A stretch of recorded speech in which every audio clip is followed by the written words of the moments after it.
My daughter-in-law drove me to the station and handed me a steaming cup of coffee with a smile that did not quite reach her eyes. "It is your favorite blend, Dad," she said, her voice dripping with a sweetness that felt foreign. "Have a safe trip." 10 minutes later, my vision blurred into a terrifying gray fog and my legs gave way beneath me.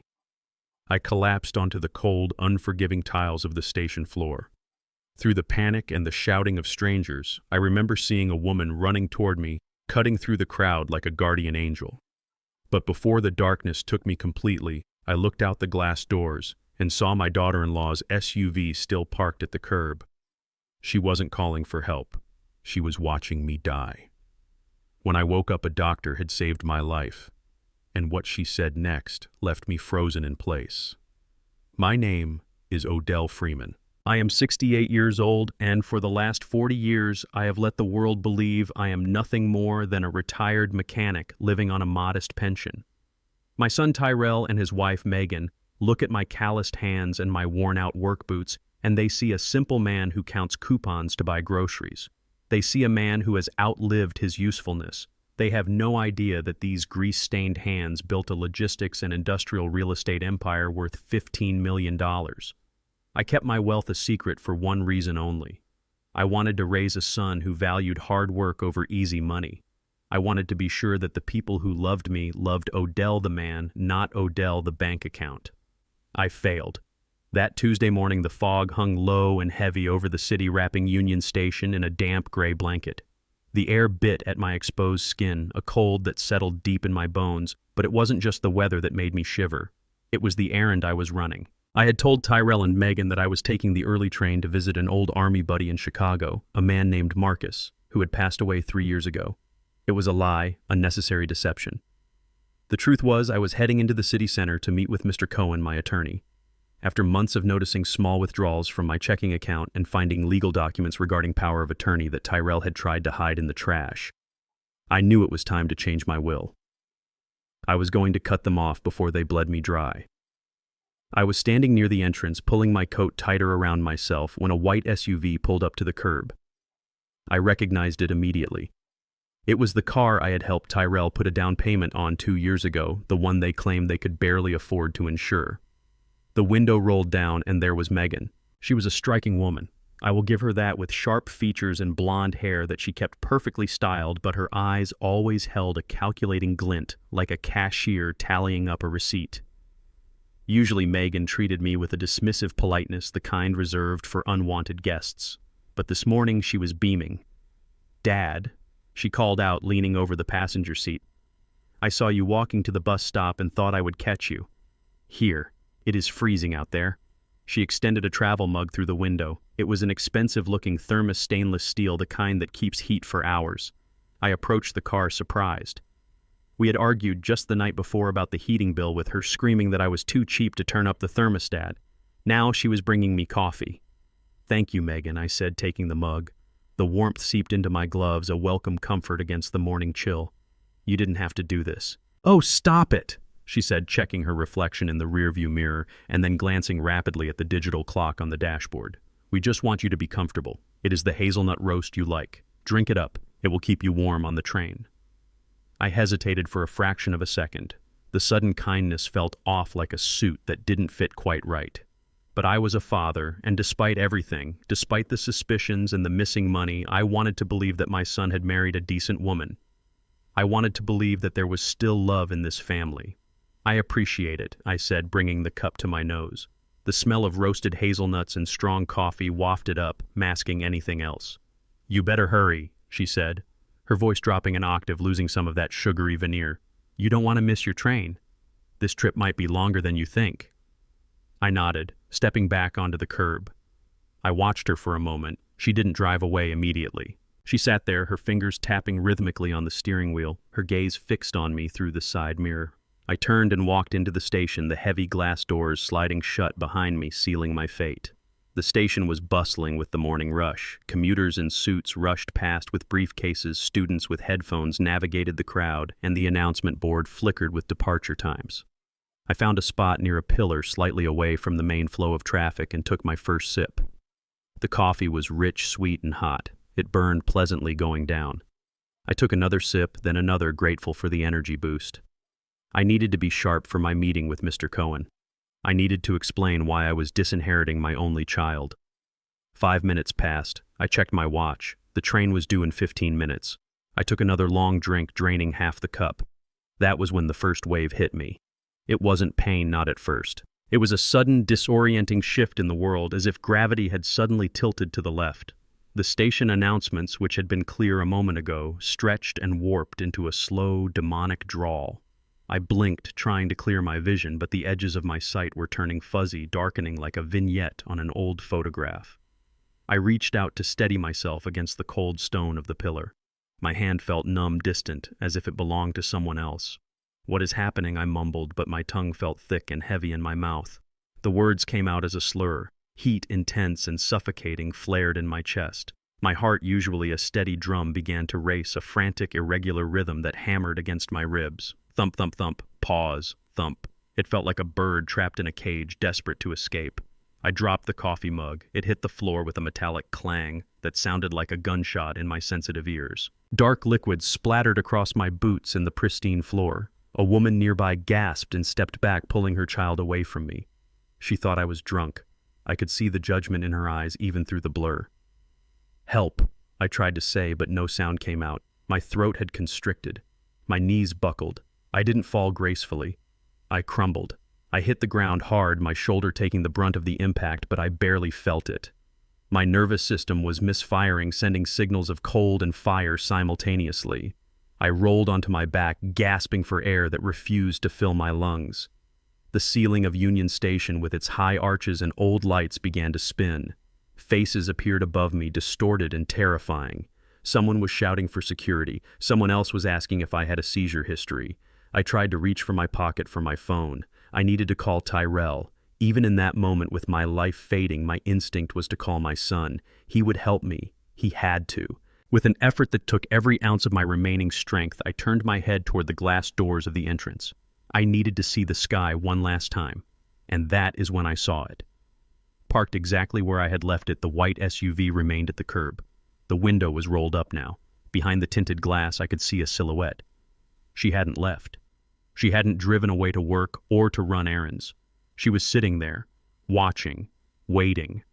A cold realization, colder than the marble floor, washed over me. This wasn't a stroke. This wasn't a heart attack.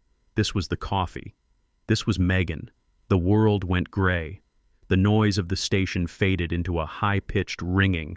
I was dying. My own family had killed me on a Tuesday morning in the middle of a crowd.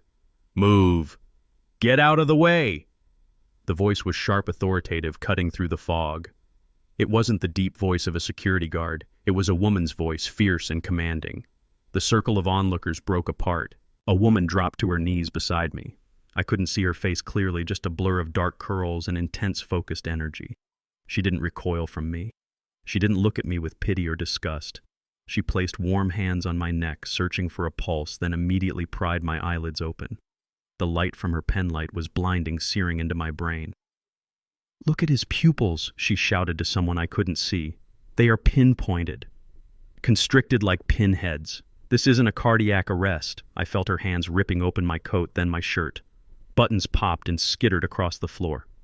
"Security guard, get back," she ordered. "He is not drunk. He is going into shock. Call 911 and tell them we have a suspected poisoning. Code red. Tell them to bring vitamin K and fresh frozen plasma if they can. Hurry, poisoning."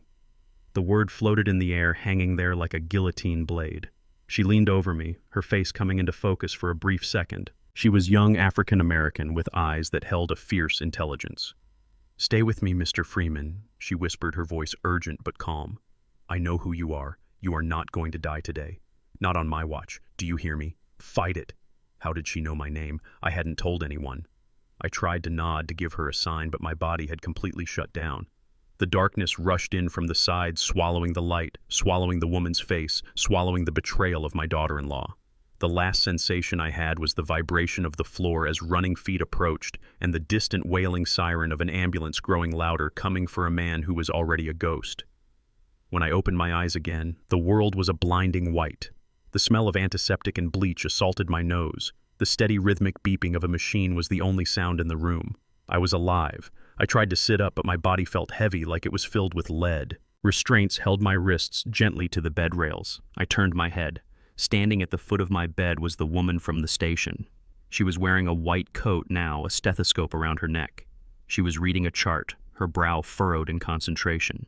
She looked up and our eyes met. She didn't smile. She walked over to the side of the bed and checked the monitor. "Welcome back from the dead Odell," she said softly. I licked my dry lips. My throat felt like sandpaper. Who are you?" I rasped. "I am Dr. Alana Ross," she said. "I was at the station heading to my shift when you went down." "What happened to me?" I asked, though a part of me already knew. The memory of the coffee of Megan's eyes in the rearview mirror came rushing back. Dr. Ross leaned in close, lowering her voice, her expression grave. "We pumped your stomach. We ran a toxicology screen immediately because of your symptoms. Mr. Freeman, you didn't have a stroke. You ingested a massive dose of warfarin rat poison. It acts as a blood thinner. If I hadn't intervened within 2 minutes of your collapse, you would have suffered a massive cerebral hemorrhage. You would have bled out internally." I closed my eyes, a single tear escaping. My son's wife. My son. "Why?" I whispered. "That is a question for the police," she said. "But right now we have a bigger problem." She pulled a curtain around my bed, sealing us off from the rest of the ER. She pulled out my cell phone from her pocket. It was in a plastic biohazard bag. "Your phone has been ringing non-stop," she said. "It is your son, Tyrell. But before you answer, you need to see this." She tapped the screen. She had run a diagnostic app on it. There was a flashing red dot on a map. "Someone installed a tracker on your phone, Odell. They watched you go to the station. They watched you stop moving. And right now they are speeding toward this hospital. They aren't coming to see if you are okay." She looked me dead in the eye, her voice chilling me more than the poison had. "They are coming to finish the job." I woke up to the sharp sting of a needle sliding into my arm and the cold, sterile air of the emergency room biting at my exposed skin. My head throbbed with a dull, heavy rhythm like a drum beating underwater, but the fog that had swallowed me at the station was beginning to lift. The first thing I saw was Dr. Alana Ross standing over me, her face tight with a tension that terrified me more than the darkness I had just escaped. She was pushing a clear liquid into my IV line, her eyes darting between the heart monitor and the door. "You are awake," she whispered, her voice urgent and low. "Listen to me, Mr. Freeman, because we do not have much time." The toxicology report confirmed it. Massive levels of warfarin. They were trying to thin your blood until you bled out from the inside. I tried to speak, but my tongue felt like a piece of dry leather. I managed to croak out a single question. "Why are you helping me? You do not even know me." Alana stopped for a second and looked deep into my eyes. Her expression softened just enough to show a glimpse of the young girl she once was. "I do know you," she said. "My father was Jeremiah Ross. 5 years ago he was dying of cancer and the bank was threatening to take our home. He told me that an angel investor stepped in and paid off the mortgage so he could die in peace in his own bed. He never saw the face of the man who saved us, but he saw the name on the check from the shell company. Freeman Logistics." I felt a jolt in my chest that had nothing to do with the poison. I remembered Jeremiah. He was a good man, a mechanic who had worked in one of my shops for a decade. When he got sick, I could not let him lose everything. I never wanted credit, I just wanted to do what was right. "You saved my family, Odell," she said, her voice trembling slightly. "Now I'm going to save yours. Or at least I am going to save you from them." She pulled my cell phone out of her pocket again. The screen was cracked, but it was still working. She held it up to my face. "Look at this," she commanded, pointing to a map application that was running in the background. "I ran a diagnostic on your device while you were out. This is not a standard GPS app. It is a spyware program installed directly into the operating system." I squinted at the screen. A blue dot represented my phone in the hospital. A red dot representing another device was moving rapidly down the main avenue heading straight for us. "That is them," she said. "They are 3 minutes away. And Odell, they are driving fast. You do not drive that fast to visit a sick relative. You drive that fast to make sure they are dead before they can talk." A cold wave of nausea washed over me. Tyrell, my boy.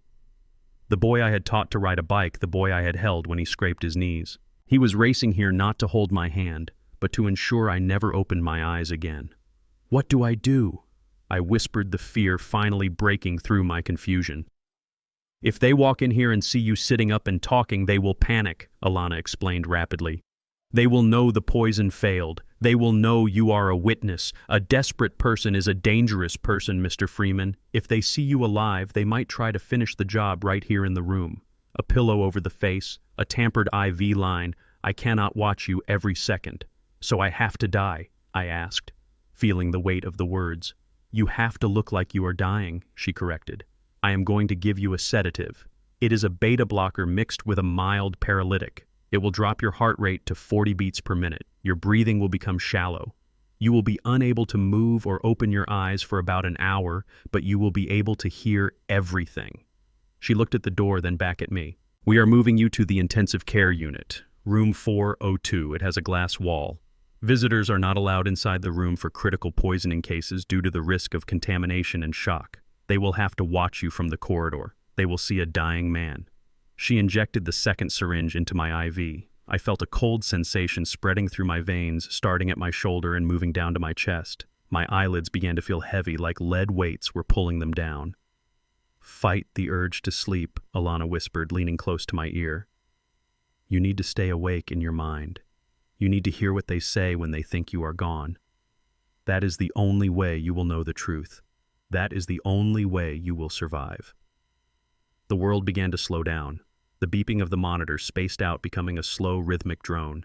Beep, pause, beep. I felt my limbs go slack. I tried to lift my hand, but it would not obey. I was trapped inside my own body, a prisoner in a shell of flesh. Alana called for orderlies, and I felt my bed moving. The ceiling tiles flashed by in a blur of white and gray.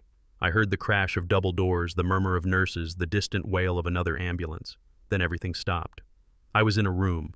I could tell because the acoustics changed. The air was colder here. I heard the hiss of a respirator even though I was breathing on my own. Alana must have set it up to make it look like I was on life support. Then I heard it. The sound of running footsteps in the hallway. Dad. Dad, where is he? It was Tyrell. His voice sounded frantic, breathless. To anyone else it would have sounded like the panic of a grieving son. But I had raised him. I knew the pitch of his voice when he was lying. I knew the specific tremor that came from guilt, not sorrow.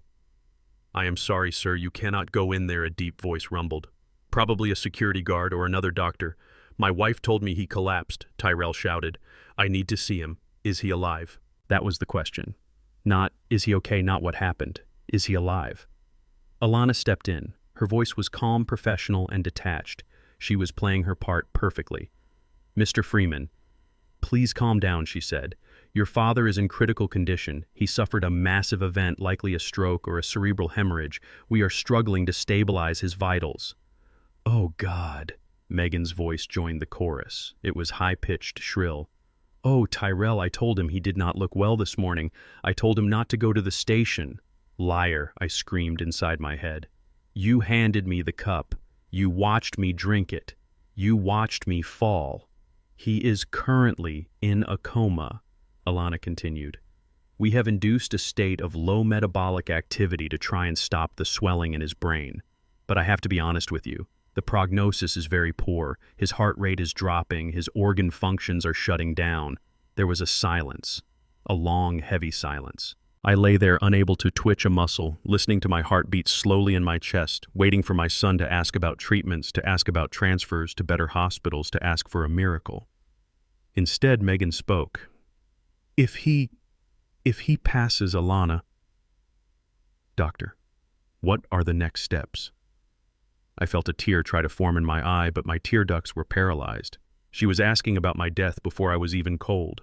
We would need to perform an autopsy to determine the exact cause of death, Alana said. It is standard procedure for sudden collapses in public places. No, Tyrell said quickly. Too quickly. His voice cracked. No autopsy.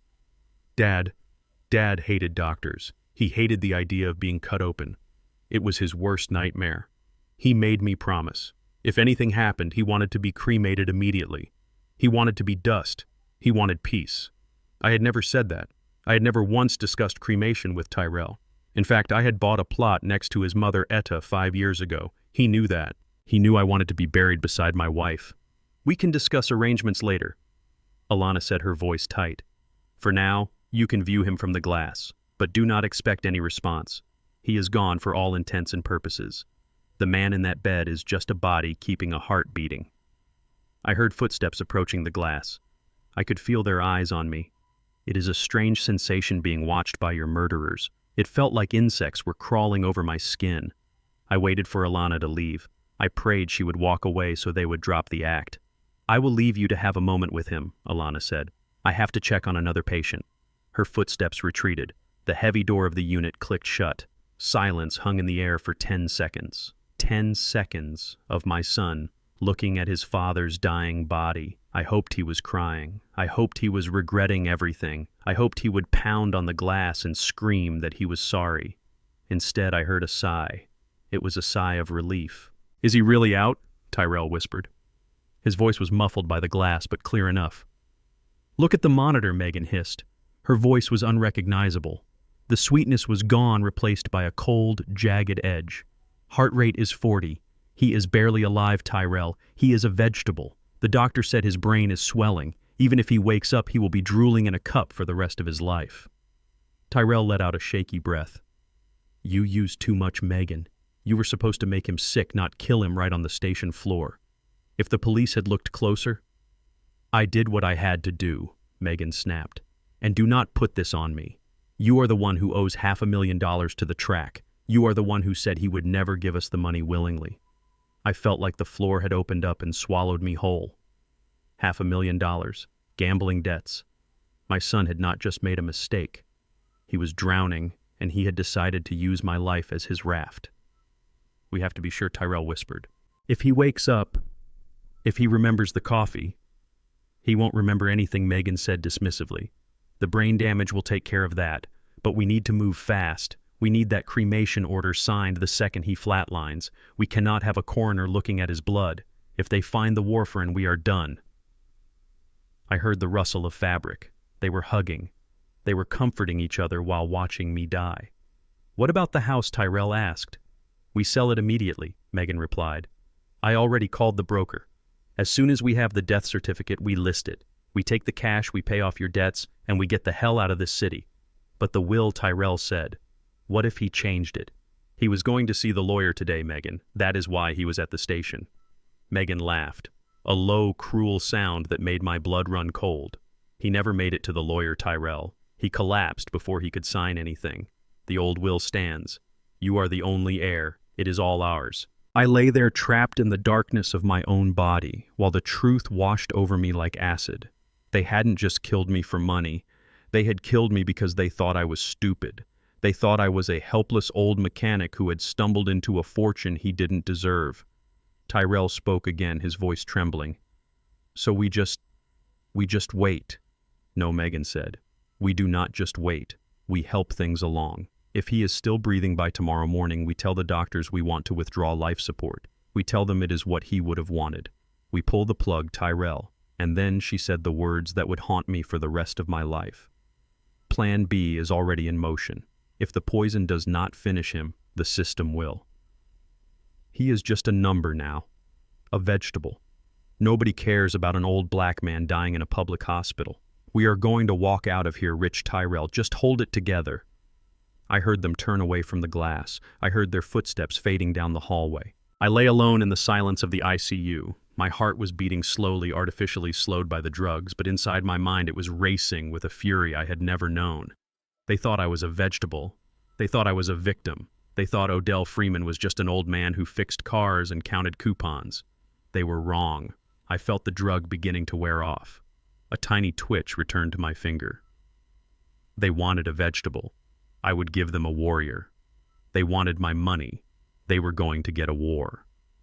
Alana returned a few minutes later. She checked the door, then rushed to my side. She injected the reversal agent into my IV. "Did you hear them?" she asked, her voice grim. I opened my eyes. The room was blurry, but my vision was clearing. I looked at the young doctor who had saved my life. I heard everything. I rasped, my voice sounding like gravel. "What do you want to do?" she asked. I tried to sit up, but my body was still weak. I fell back against the pillows. "They want to pull the plug," I said. "They want to cremate me to hide the poison." "Then we have to get you out of here," Alana said. "Tonight. I can discharge you to a state facility on paper. But in reality, I will take you to a safe house, my apartment. No one will look for you there." I nodded slowly. The plan was forming in my mind. A plan born of 40 years of building businesses, of negotiating deals, of reading people. "Do it," I said. "Make me disappear. Let them think I am rotting in some state nursing home." Alana nodded and turned to prepare the paperwork. "Wait," I said. She turned back. "My son, he thinks I have a few $100,000 in the bank. He thinks the house is the big prize." She looked confused. "Is it not?" I smiled, a cold, hard smile that felt strange on my face. "Dr. Ross, my son is about to find out that he tried to kill a man who is worth $15 million. And he is going to find out that the only thing he inherited is a fight he cannot win. Take me to your apartment. I need a computer, I need a phone. And I need you to call a lawyer named Cohen. Tell him Odell Freeman is dead, and tell him that his ghost is ready to do business." The hospital room was plunged into darkness, but sleep was the furthest thing from my mind. The heart monitor beeped a slow, rhythmic lie, telling anyone who passed by that I was fading away. But inside my chest, my heart was hammering with a mix of adrenaline and pure, unadulterated rage. It had been 3 hours since Tyrell and Megan left the viewing window. 3 hours of lying in my own sweat, wondering if they would come back with a pillow to finish the job. The door slid open with a soft hiss. I tensed my hand, curling into a fist under the thin sheet. "It is me, Odell." It was Dr. Alana Ross. She slipped into the room like a shadow, her rubber-soled shoes making no sound on the linoleum. She did not turn on the lights. The glow from the hallway cut across her face, revealing eyes that were wide with urgency. She moved quickly to the side of the bed and began unhooking the sensors from my chest. "We have to move," she whispered, her hands working with practiced efficiency. "I just came from the nurse's station," Megan called. "She is pressuring the attending physician to withdraw life support measures. She claims you have a living will that prohibits artificial hydration." I gritted my teeth. I did not have a living will. I had never signed such a thing. They were forging documents while my body was still warm. "She is trying to kill me legally." I rasped, my throat still raw from the stomach pump. "Exactly," Alana said, pulling the IV line from my arm and taping a piece of gauze over the puncture wound. "And she is very convincing. The night shift supervisor is already preparing the discharge papers for a transfer to a state hospice facility. If you stay here, you will be in a facility by morning and dead by noon." "Where am I going?" I asked, sitting up. The room spun for a moment. The poison had left me weak, my muscles feeling like they were made of water. "On paper, you are going to the Pineview State Hospice Center," Alana explained, helping me swing my legs over the edge of the bed. "It is a grim place, Odell. Understaffed and overworked. It is the kind of place people go to be forgotten. That is where Megan wants you. She knows no one there will look twice at a chart or question a sudden decline." She handed me a bag of clothes. They were not my clothes. It was a pair of scrubs and a heavy coat, but in reality, Alana continued looking me dead in the eye. "You are coming with me. I have falsified the transport order. The ambulance that is supposed to pick you up has been canceled. I am taking you out the service elevator and into my car." I dressed in the dark, my fingers fumbling with the buttons. I felt like a fugitive. I was a man who had built a business empire from nothing, a man who had employed hundreds of people, a man who had never broken a law in his life. And now I was sneaking out of a hospital to escape my own son. We moved through the corridors like ghosts. Alana pushed me in a wheelchair, her ID badge granting us access to the restricted service areas. We passed the laundry room where the smell of bleach and hot linen was overwhelming. We passed the morgue where I knew Tyrell hoped I would be lying right now. The cold night air hit me like a physical blow as we exited the rear loading dock. It was raining, a light drizzle that slicked the pavement. Alana's car was a modest sedan parked in the shadows of a delivery truck. She helped me into the passenger seat and threw my wheelchair into the back. "Keep your head down," she ordered, starting the engine. "We have to pass the main entrance to get to the street." I slumped in the seat, pulling the coat collar up to hide my face. As we drove past the front of the hospital, I looked out through the rain-streaked window. I saw a black car idling near the emergency room doors. It looked like Tyrell's sedan. He was watching. He was making sure I didn't walk out. He was waiting for a body bag, not a survivor. Alana drove in silence for 20 minutes, navigating the city streets with a focus that reminded me of her father. She took a series of turns that I recognized as counter-surveillance measures. She was making sure we were not followed. We arrived at an apartment complex on the north side of the city. It was a brick building, older but well-maintained. This was her sanctuary. We went up to the third floor. Her apartment was small but warm, filled with books and plants. She helped me to a leather armchair and went to the kitchen, returning a moment later with a glass of water and a laptop. "You are safe here, Odell," she said, setting the computer on the coffee table. "No one knows this address. Not the hospital, not your family, not even my coworkers. You are a ghost." I took a long drink of water, feeling it soothe my burning throat. I looked at the laptop. It was a simple machine, but to me it was a weapon. "Thank you, Alana," I said. "I will repay you for this. I promise you." She shook her head. "You already paid Odell. You saved my dad. Now let's save you. What do you need?" "I need the internet," I said, leaning forward. "And I need privacy." She nodded and went into her bedroom, closing the door behind her. I was alone. My body was weak, my hands were trembling, but my mind was sharpening by the second. The fog of the poison was gone, replaced by a cold, crystal-clear clarity. I opened the laptop and typed in a web address that I had not visited in years. It was a secure server. A login screen appeared. I typed in my username Mechanic68 and a password that was a combination of my late wife's birthday and the date I opened my first shop. Access granted. The screen filled with a grid of 12 camera feeds. 5 years ago, I had a feeling. It wasn't anything specific, just a prickle on the back of my neck. Tyrell had started gambling. He was asking for money more often. He was lying about small things. I told myself I was being paranoid, but I had learned in business that paranoia is just another word for preparation. I had hired a security firm to install hidden cameras and microphones throughout my house. They were invisible, tiny lenses hidden in smoke detectors, behind bookshelves, and inside air vents. I had never used them. I had felt guilty even installing them. I thought I was betraying my son's privacy. Now, as I looked at the screen, I realized it was the best investment I had ever made. Odell Freeman was not just a retired mechanic.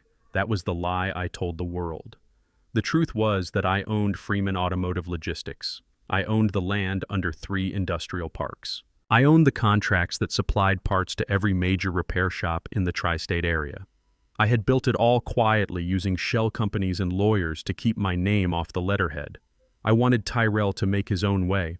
I wanted him to be hungry, but Tyrell was not hungry. He was greedy. I clicked on the feed labeled living room. The image was high definition, crisp and clear even in the low light of the house. I saw my living room. It looked the same as it had that morning, but the atmosphere was entirely different. It felt violated. The front door opened. Tyrell and Megan walked in. They were not wearing black. They were not crying. They were not holding each other in grief. They were laughing. Megan kicked off her heels near the door, sending them skidding across the hardwood floor that I polished by hand every Sunday. She walked straight to my liquor cabinet. I watched in silence as she reached for the top shelf. My hand involuntarily twitched. She grabbed the bottle of 1982 Bordeaux that I had bought for my 50th wedding anniversary. Etta and I never got to drink it. She died a month before the date. I had kept that bottle as a shrine to her memory. Megan popped the cork with a casual indifference that made my stomach turn. She didn't even use a glass. She took a swig straight from the bottle, red wine trickling down her chin. To the old man she shouted, raising the bottle to the ceiling, "May he rot in peace." Tyrell laughed. It was a nervous, high-pitched sound, but it was a laugh nonetheless. He grabbed the bottle from her and took a long drink. "I cannot believe it is finally over," he said, wiping his mouth with the back of his hand. "I thought he would live to be 100. He was too stubborn to die. He wasn't stubborn enough for rat poison," Megan sneered. She flopped down onto my leather recliner, my chair, the chair I sat in every night to read the paper. She threw her legs over the armrest. "Start looking," she ordered. "We need cash, Tyrell. We need to pay off the shark by Monday or we are dead. The house sale will take weeks to close, even with the fake power of attorney. We need liquid assets now." Tyrell began to move through the room. He was frantic. He pulled books off the shelves, shaking them to see if money fell out. He overturned the vases Etta had collected. He ripped the cushions off the sofa and used a knife to slice open the lining, searching for hidden bundles of cash. I watched my son destroy my home. Every rip of fabric, every shattered vase felt like a physical blow. He was tearing apart his own childhood. "There is nothing here," Tyrell screamed, throwing a brass lamp across the room. It smashed against the wall, leaving a dent in the plaster. The old miser. Where did he keep it? He must have had a stash. Mechanics always have cash. "Think, Tyrell," Megan said, her voice sharp. "Where was the one place he never let you go? Where was the one place he guarded?" Tyrell stopped. He looked around the room, his eyes wild. He looked at the fireplace. He looked at the floorboards, then his eyes settled on the wall above the fireplace. The painting. It was a portrait of Etta. A local artist had painted it from a photograph taken on our honeymoon.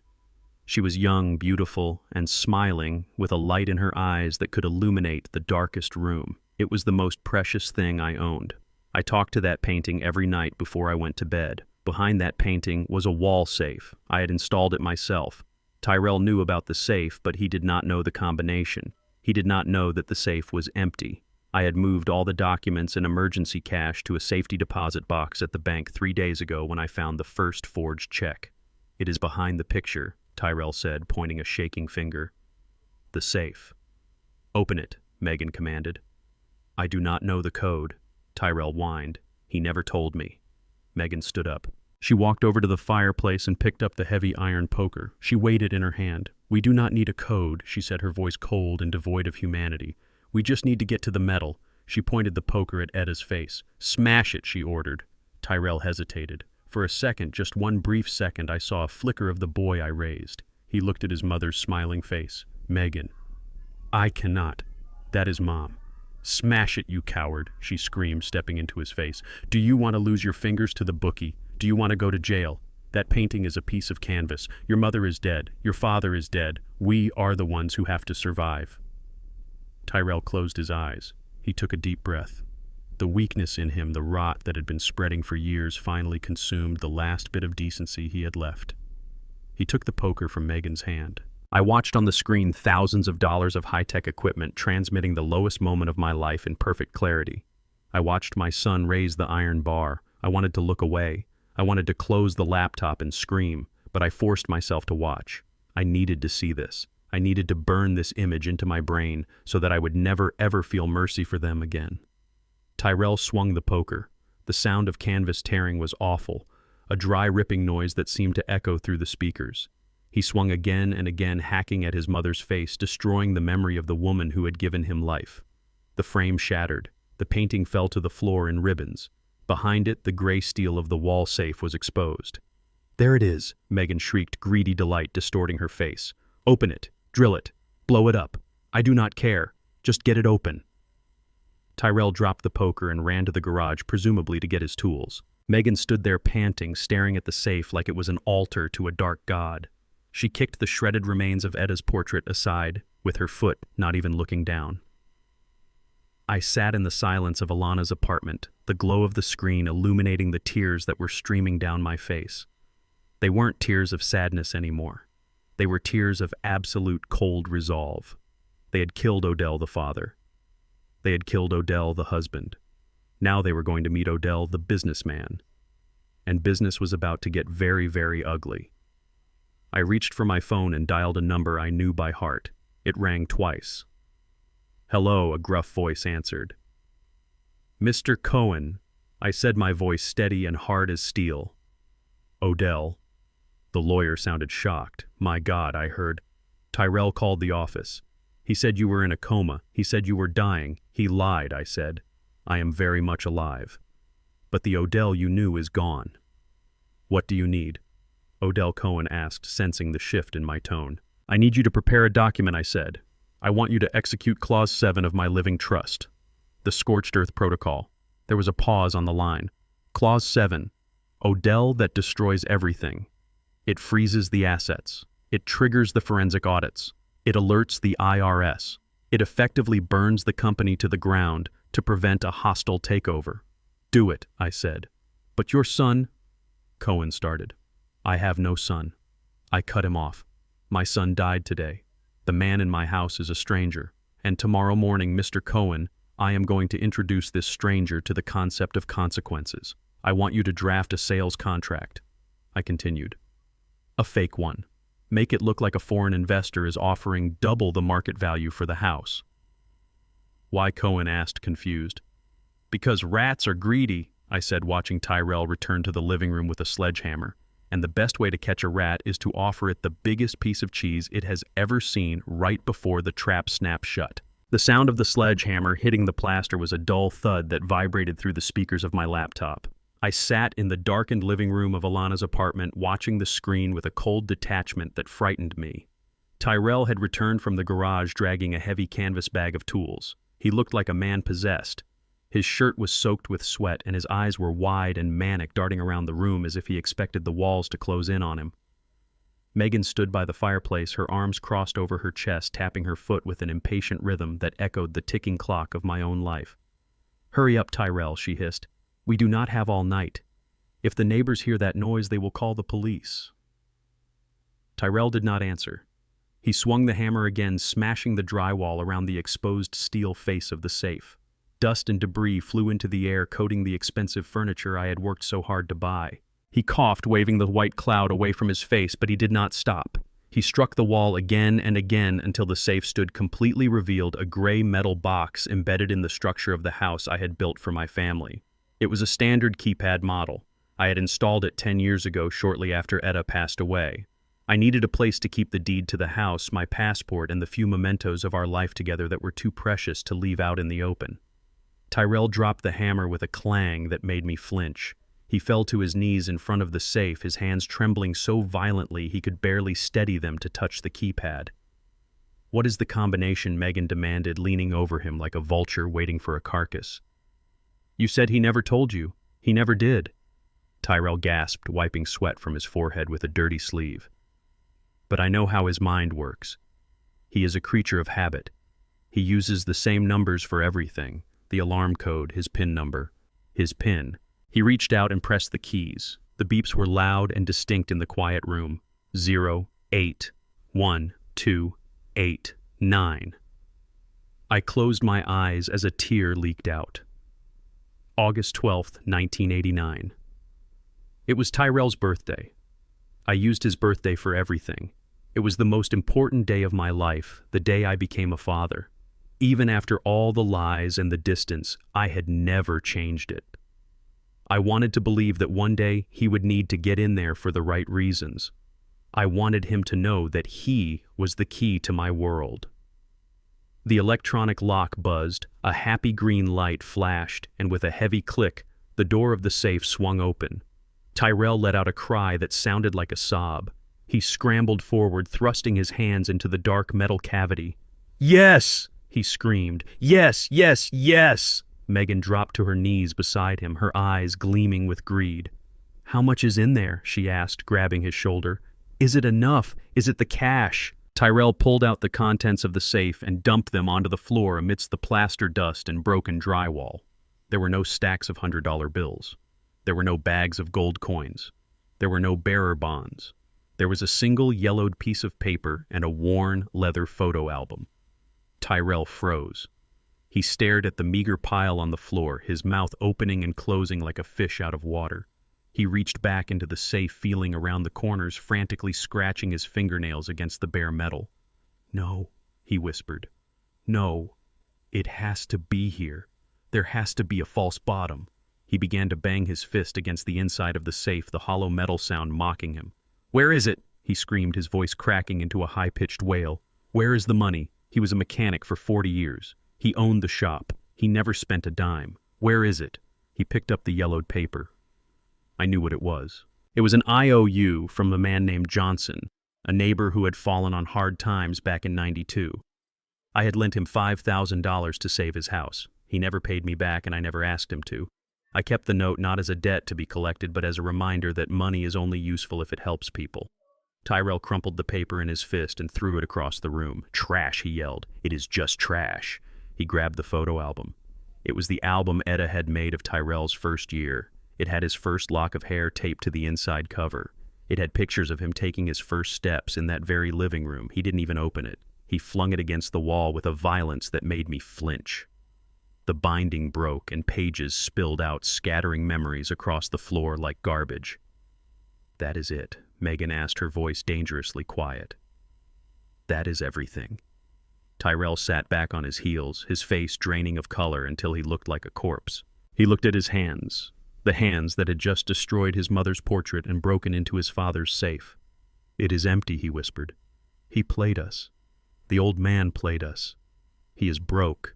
He has always been broke. Megan stood up slowly. She brushed the dust from her designer jeans. She looked down at her husband with an expression of pure, unadulterated disgust. You told me he was hoarding cash, she said, her voice icy. You told me he had a stash. You said we just needed to wait him out.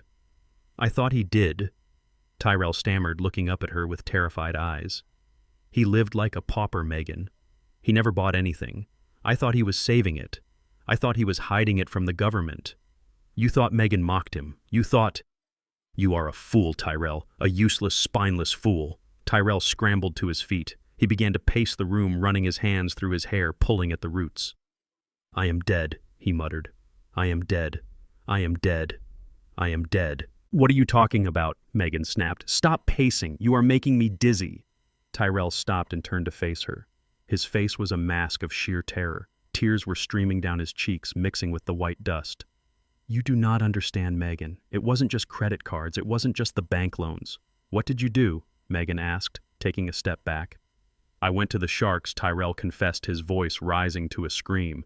I went to the guys in Vegas, the ones you do not borrow from unless you have a death wish. I owe them $500,000, Megan. $500,000. Megan's mouth fell open. $500,000. For what? Gambling, Tyrell cried. I thought I had a system. I thought I could double it and pay off the house. I lost it all. They gave me a deadline, Megan. Monday. Next Monday. If I do not have the cash, they said they are going to take my hands. They said they are going to chop them off and make me eat them. And then they are going to kill me. I sat in front of my laptop, my heart cold as stone. My son wasn't just a thief. He was a degenerate gambler who had gotten in bed with the mob. He hadn't tried to kill me because he wanted a better life. He tried to kill me because he had gambled his own life away and lost. Tyrell fell to his knees in front of Megan, grabbing her hands. You have to help me, Megan. We have to find the money. Maybe he has another account. Maybe he buried it in the yard. We have to dig up the yard. Megan looked at him for a long moment. I watched her face change. The shock faded, replaced by a cold, hard rage. She pulled her hands away from him with a violent jerk. Then she slapped him. The sound was sharp and loud, echoing in the silence of the room. Tyrell's head snapped to the side. He looked at her, shocked into silence. You pathetic loser, she spat at him. You dragged me into this mess for nothing. Do you think I married you for your looks, Tyrell? Do you think I married you for your charming personality? She leaned down, getting right in his face. I married you because you told me your father was sitting on a gold mine. I wasted 10 years of my life waiting for that old man to die because I thought there was a payout at the end. I put up with your gambling. I put up with your failures. I put up with your cheap house and your cheap life because I thought I was investing in a future. She stood up and kicked him in the ribs, not hard enough to break anything, but hard enough to show her contempt. And now you tell me you owe $500,000 to the mob. You tell me the safe is empty. You tell me I am married to a dead man walking.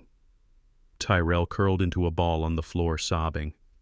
Megan, I am sorry. Please. We are in this together. We are not in anything together, Megan said, walking away from him.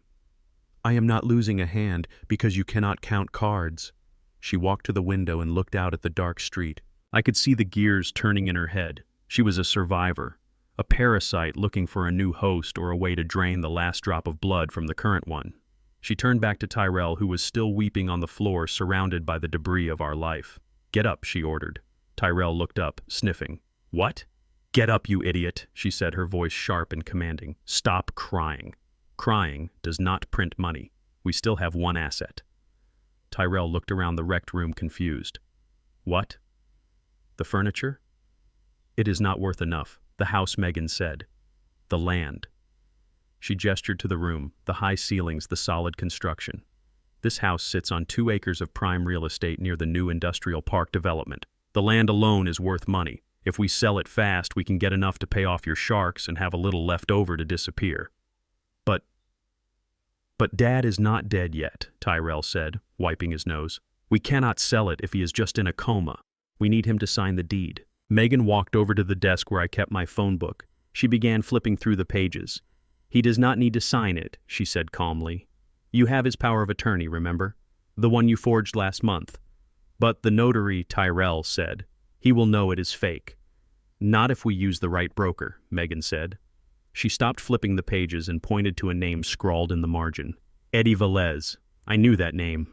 Velez was a bottom feeder, a real estate broker who had lost his license years ago for fraud. He operated in the shadows, buying distressed properties for cash and asking no questions. Call him, Megan ordered. Now, Tyrell asked. It is 3 a.m. People like Eddie are awake at 3 a.m, Megan said. Call him. Tell him we have a property. Tell him we need a cash buyer immediately. No inspections, no questions. We will take 60 cents on the dollar if they can bring a briefcase full of cash within 48 hours. But the title, Tyrell stammered. We will figure it out, Megan snapped.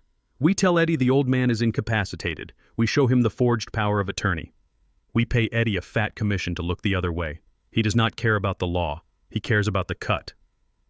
She walked back to Tyrell and grabbed him by the shirt collar, hauling him to his feet. Listen to me, Tyrell. We are going to sell this house. We are going to sell the land. We are going to sell the tools in the garage. We are going to sell every single thing that is not nailed down. We are going to strip this carcass clean. She looked around the room, her eyes landing on the smashed safe. If he didn't leave us cash, we will turn his life into cash. We have 48 hours before your friends from Vegas show up. So pick up the phone and make the call. Tyrell nodded, his hands shaking as he pulled his phone from his pocket. He dialed the number. Megan walked to the kitchen and came back with the bottle of wine. She took a long drink, staring at the empty safe. 48 hours, she muttered to herself. And then we are gone. I sat in the dark watching them. My hands were clenched so tight my knuckles were white. They were going to sell my home. They were going to sell the place where I raised my son, the place where I loved my wife, the place where I had planned to spend my final days. They were going to trade my legacy for a bag of dirty money to pay off a gambling debt. I reached for my own phone. My hand hovered over the keypad. Megan was right about one thing. They had 48 hours. But she was wrong about who was in control. They thought they were stripping a carcass. They didn't know the beast was still breathing, and the beast was about to bite back. I dialed Alana's number. She picked up on the first ring. They are trying to sell the house. I said, my voice flat and cold. They are calling a dirty broker. They want cash in 2 days. I heard Alana draw a sharp breath. What do we do, Odell? We give them what they want, I said. Or at least we give them the illusion of it. Call Cohen. Wake him up. Tell him to get his best suit ready. Why, Alana asked. Because tomorrow morning, I said, watching Tyrell speak frantically into his phone, I am going to buy my own house back, and I am going to pay for it with a check they can never cash. I sat in the dim light of Alana's apartment watching the pixelated feed of my living room with a heaviness in my chest that felt like a stone. On the screen, Tyrell was scrambling through the pile of papers he had dumped from my desk drawer. His hands were shaking so bad he kept dropping documents onto the floor. He was looking for the one piece of paper that would give him the keys to my kingdom. Found it, he shouted, holding up a blue folder. The power of attorney. I remembered the day I signed that document 6 months ago. Tyrell had come to me with a concerned look on his face, saying it was just a formality for my health insurance. He said it was to make sure he could talk to the doctors if I ever got sick. I trusted him. I signed it without reading the fine print. I signed away my autonomy because I thought I was signing a permission slip for a loving son. Now I watched as he ripped it out of the folder and smoothed it out on the coffee table right next to the empty wine bottle. Megan snatched it from him. She scanned the lines, her eyes narrowing. This is a springing power of attorney, she said, her voice sharp with frustration. It only goes into effect if 2 physicians certify that he is incapacitated. We cannot use this to sell the house unless we have doctor's notes, Tyrell. The broker Velez might be dirty, but the title company needs paperwork to cover their backs. Tyrell slammed his fist onto the table, making the wine bottle jump. We do not have 2 doctors, he yelled. We have one doctor out of the hospital who thinks he is in a coma and another who thinks he is dead. We cannot get a certification tonight. Megan paced the room, her heels clicking on the hardwood floor. She was thinking, calculating. She was a predator looking for a weakness in the fence. We do not need real doctors, she said, stopping in front of the fireplace. We just need signatures. I know a guy. Of course she knew a guy.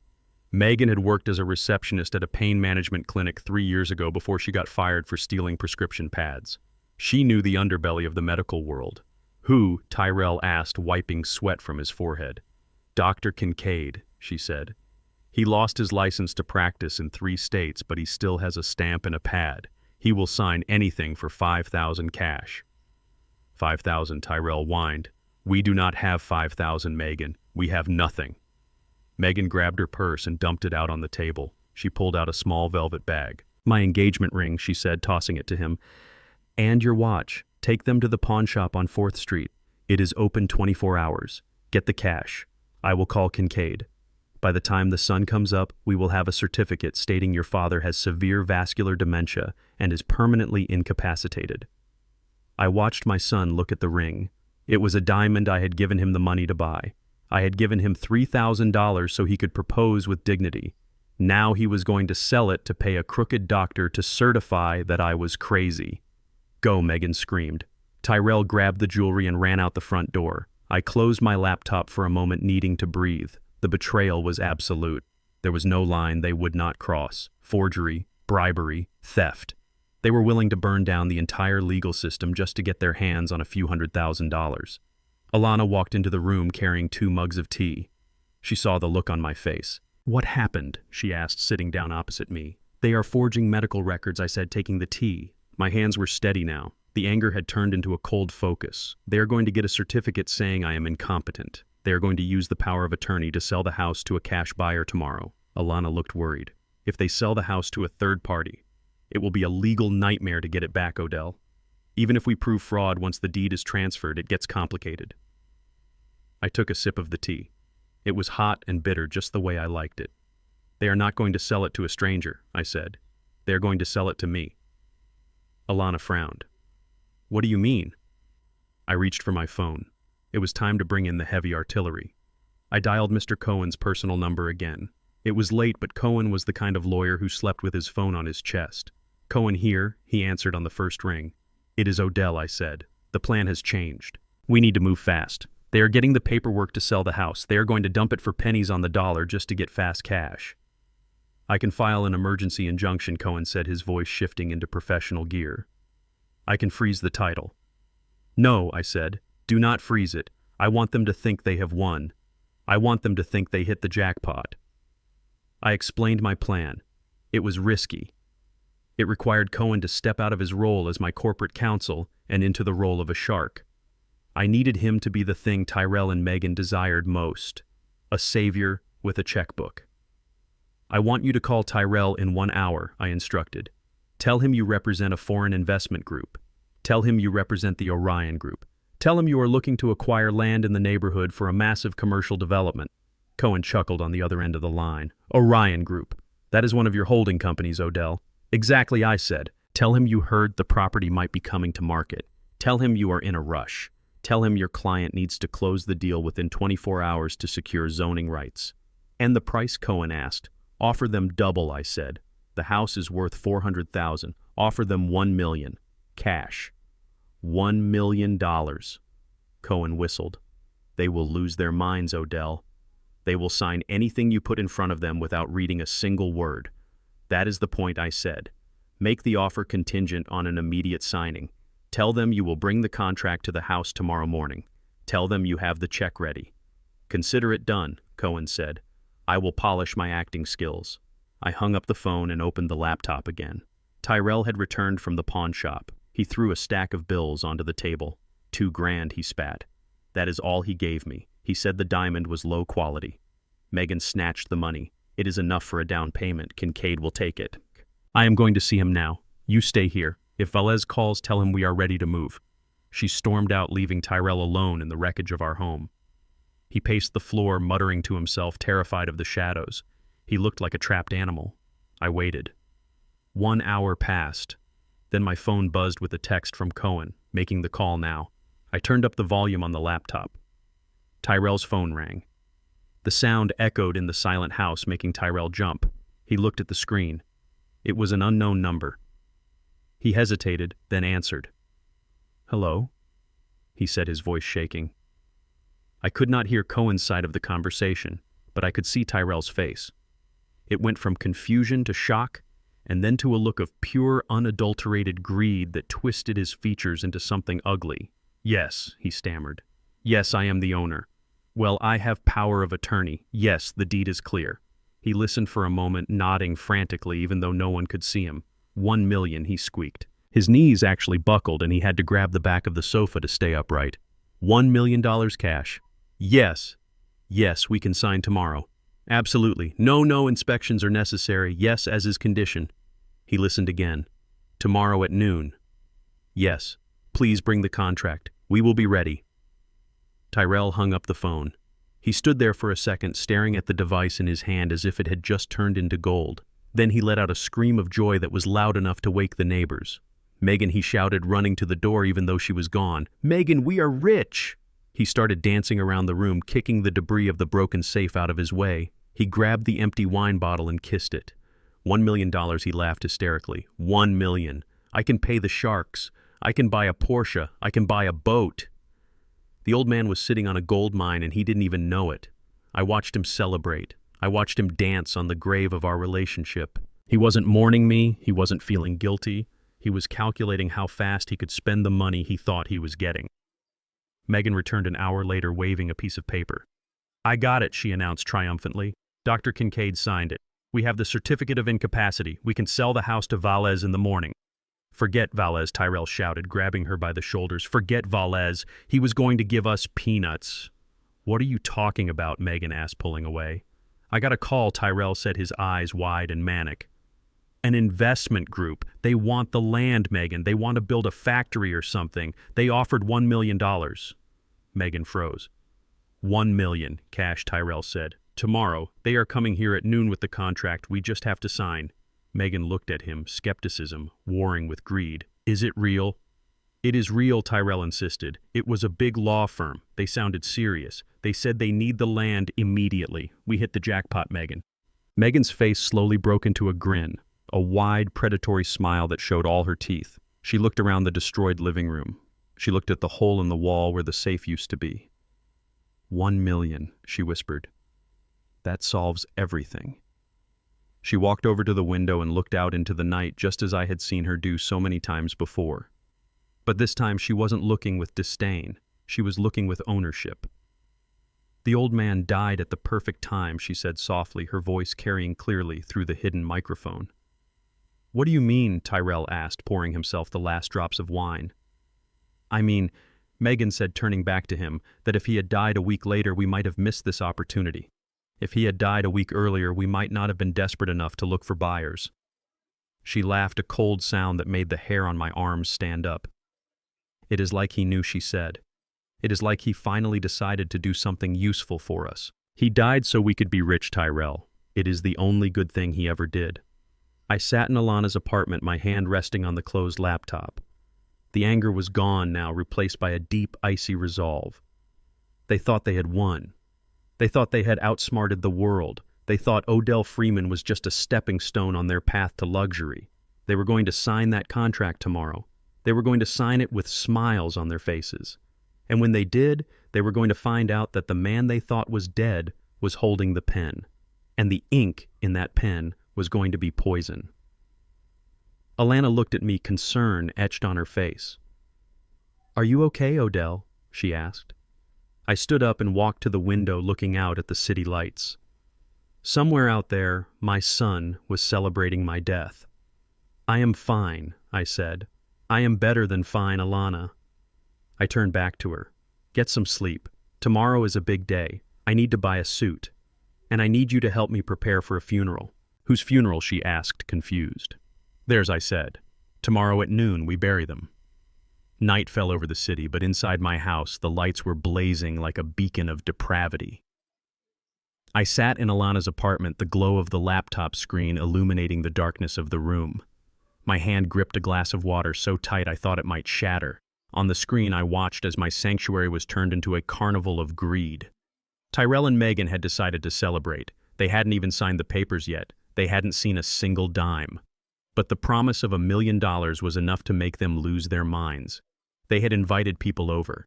Not family, not grieving friends, but a crowd of strangers, loud, boisterous people I had never seen before. They had pushed my furniture against the walls to make a dance floor. The stereo system I used to listen to jazz on Sunday mornings was now blasting bass-heavy music that rattled the windows. Smoke hung in the air, a thick haze of cigarettes and something sweeter, likely marijuana. They were smoking in my house. Etta never allowed smoking. She said it stained the soul of a home. Now they were blowing smoke rings at her memory. I saw Tyrell in the center of the room holding a bottle of champagne he must have bought with the pawn shop money. He was shouting over the music, his face flushed and sweaty. To the Orion group he yelled, raising the bottle. To the stupidest investors on the planet. The crowd cheered. They didn't know who the Orion group was. They didn't know Tyrell was celebrating the sale of his father's house while his father was supposedly lying in a coma. They just knew there was free booze and a party. Megan was circulating through the room playing the role of the grand hostess. She was wearing one of Etta's old silk shawls draped over her shoulders like a trophy. She was laughing, touching arms, whispering secrets. She looked triumphant. She looked like a queen who had just conquered a kingdom. I watched as a man I didn't know put his feet up on my coffee table, his muddy boots staining the wood. I watched as a woman spilled red wine on the rug Etta had hand-woven. I watched as they treated my life's work like a cheap motel room. It was disrespectful. It was disgusting, but it was what happened next that broke something inside me forever. Megan left the main room. I switched camera feeds following her. She walked down the hallway, her hips swaying to the beat of the music. She stopped in front of the master bedroom. My bedroom. The room I had shared with Etta for 30 years. The room I had not let anyone enter since she died except to clean. Megan pushed the door open and walked in. She didn't hesitate. She didn't show an ounce of reverence. She walked straight to the vanity table where Etta's jewelry box still sat exactly where she had left it. I held my breath. That box contained costume jewelry, mostly simple things Etta liked. But in the bottom drawer, hidden under a velvet lining, was the one thing of real value I had given her publicly. A string of pearls. Natural saltwater pearls. I had bought them for our 25th anniversary. They were understated, elegant, and worth more than the car Megan drove. But Etta loved them because I gave them to her on a beach in Florida the first time we saw the ocean together. Megan opened the box. She rummaged through the top tray, tossing aside clip-on earrings and brooches. Then she found the false bottom. She pried it open. She pulled out the pearls. I watched her hold them up to the light. She didn't look at them with appreciation. She looked at them with scrutiny. She bit one of the pearls, testing it. Real, she muttered to herself. Who knew the old witch had taste? She unclasped the necklace and fastened it around her own neck. She turned to the mirror, preening, posing, turning her head from side to side. She ran her hands over the pearls, touching them with her greedy fingers, contaminating them. Then she walked back out to the party. She found Tyrell in the kitchen where he was pouring shots of vodka. She grabbed his arm and spun around, showing off the necklace. "Look at this, Tyrell," she shouted over the noise. "I found it in the bedroom." Tyrell squinted at it. "Are those real?" Megan laughed, a harsh braying sound. "They are now. They were probably wasted on your mother. Look at them on me. They actually look classy." She turned to a group of her friends' women who were eyeing the necklace with envy. "Can you believe the old woman had these?" she said, her voice dripping with mockery. Etta Freeman. The woman wore polyester pantsuits and shopped at discount bins. She probably didn't even know what she had. She probably thought they were plastic. "It is like putting a diamond collar on a pig." The women laughed. "She wore them to church," one of them said. "I remember seeing her. She looked like she was playing dress-up." Megan fingered the pearls, twisting the strand. "Well, they are mine now. And tomorrow after we sign the papers, I am going to the pawn shop. I bet I can get $5,000 for them. Maybe more if I tell them they belong to someone who actually mattered." Something snapped in my chest. It wasn't a heart attack. It was the last tether of fatherly love, the last thread of hope that my son might be redeemed, the last possibility of mercy. It snapped with a violence that made me gasp. They were not just thieves. They were not just murderers. They were desecrators. They were spitting on the grave of the woman who had loved them, who had baked them cookies, who had knit them sweaters. Etta had loved Megan. She had welcomed her into our home. She had defended her when I said she was trouble. And this was how Megan repaid her, by calling her a pig, by planning to sell her most precious memory for pocket change. I stopped crying. The tears dried up instantly, replaced by a desert of cold, hard hate. I looked at Tyrell. He was laughing along with them. He was letting his wife insult his mother. He was letting strangers mock the woman who gave him life. He was dead to me, truly dead. The son I loved had died a long time ago. The thing in my kitchen was a parasite, a monster wearing my son's face. I reached for my phone. My hand did not shake. My breathing was steady and slow. I typed a text message to Mr. Cohen. It was short. It was final. It was a death sentence for their future. Execute Clause 7, scorched earth, destroy them. I hit send. I watched the message deliver. I watched the little check mark appear. It was done. The assets were frozen. The forensic accountants were being alerted. The IRS would be notified of suspicious activity on Tyrell's accounts by morning. The trap was not just set, it was welded shut. But that wasn't enough. Financial ruin was too easy. They needed to feel fear. They needed to feel the ground open up beneath them. They needed to see the ghost they had created. I closed the laptop. I didn't need to watch anymore. I knew what I had to do. Alana came out of her room. She was wearing her pajamas, her hair tied up. She looked at me and stopped. She saw the change in my face. "Odell," she asked softly. "What happened?" "They crossed the line," I said, standing up. My knees didn't buckle. My back was straight. I felt stronger than I had in years. "Where are you going?" she asked. I walked to the closet where Alana had hung the suit she bought for me earlier that day. It was a black suit, sharp and tailored. A suit for a funeral. Or a resurrection. "I'm going to get dressed," I said, taking the hanger. "But it is midnight," Alana said. "The meeting isn't until noon tomorrow." "I know," I said, turning to face her. "But I need to be ready. I need to look the part." "What part?" she asked. "The part of the man who owns the building," I said. "The part of the man who signs the checks. The part of the man who is going to walk into that room tomorrow and take back everything they stole." I started to change. I put on the white shirt, buttoning it all the way to the top. I put on the black tie, knotting it with a precision I hadn't used since my army days. I put on the jacket, smoothing the lapels. I looked in the mirror. The old mechanic was gone. The tired father was gone. Staring back at me was Odell Freeman, CEO of Freeman Logistics. Cold, powerful, unbreakable. "I am ready," I whispered to my reflection. Alana watched me, awe and fear in her eyes. "You look terrifying," she said. "Good," I said, "because tomorrow I am not just buying a house, Alana." I adjusted my cuffs. Tomorrow I am coming back from the dead to bury the living. The morning sun filtered through the blinds of Alana's apartment, but it brought no warmth to my bones. I sat before the laptop screen, watching the feed from my own living room with the intensity of a hawk circling its prey. The stage was set. My house, which had been a sanctuary of peace and hard work for 40 years, had been transformed into a theater of deception. Tyrell and Megan had spent the morning frantically cleaning up the debris from their party. The broken glass was gone. The furniture was rearranged to hide the stains, and the hole in the wall where the safe used to be was covered by a large mirror they had dragged from the hallway. They were dressed for success, or at least their twisted version of it. Tyrell wore a suit that was a size too small, the fabric straining across his shoulders, his tie knotted with a nervous tightness that matched the look in his eyes. He was pacing back and forth, checking his watch every 30 seconds. Megan sat on the sofa wearing a black dress that she probably thought looked sophisticated, but just made her look like a vulture in mourning. She was checking her phone, probably refreshing her bank balance, waiting for the zeros to appear. They looked like grieving children about to make a difficult decision. I knew they were just vultures waiting to pick the bones clean. At exactly noon, the doorbell rang. Tyrell jumped as if he had been shot. He smoothed his jacket, took a deep breath, and opened the door. Mr. Cohen walked in. I had to smile. My lawyer had really committed to the role. He was wearing a charcoal gray suit that cost more than Tyrell's car, carrying a leather briefcase that looked heavy with importance. He didn't look like the man who helped me set up charitable trusts. He looked like a corporate shark ready to devour a small fish. "Mr. Freeman?" Mrs. Freeman Cohen said, his voice booming with professional confidence. "Thank you for seeing me on such short notice. I represent the Orion Group. Please come in," Tyrell said, his voice cracking slightly. "We are ready." They sat around the coffee table, the same table where Tyrell had learned to do his homework. Cohen placed his briefcase on the table and snapped the latches open. The sound was loud and decisive.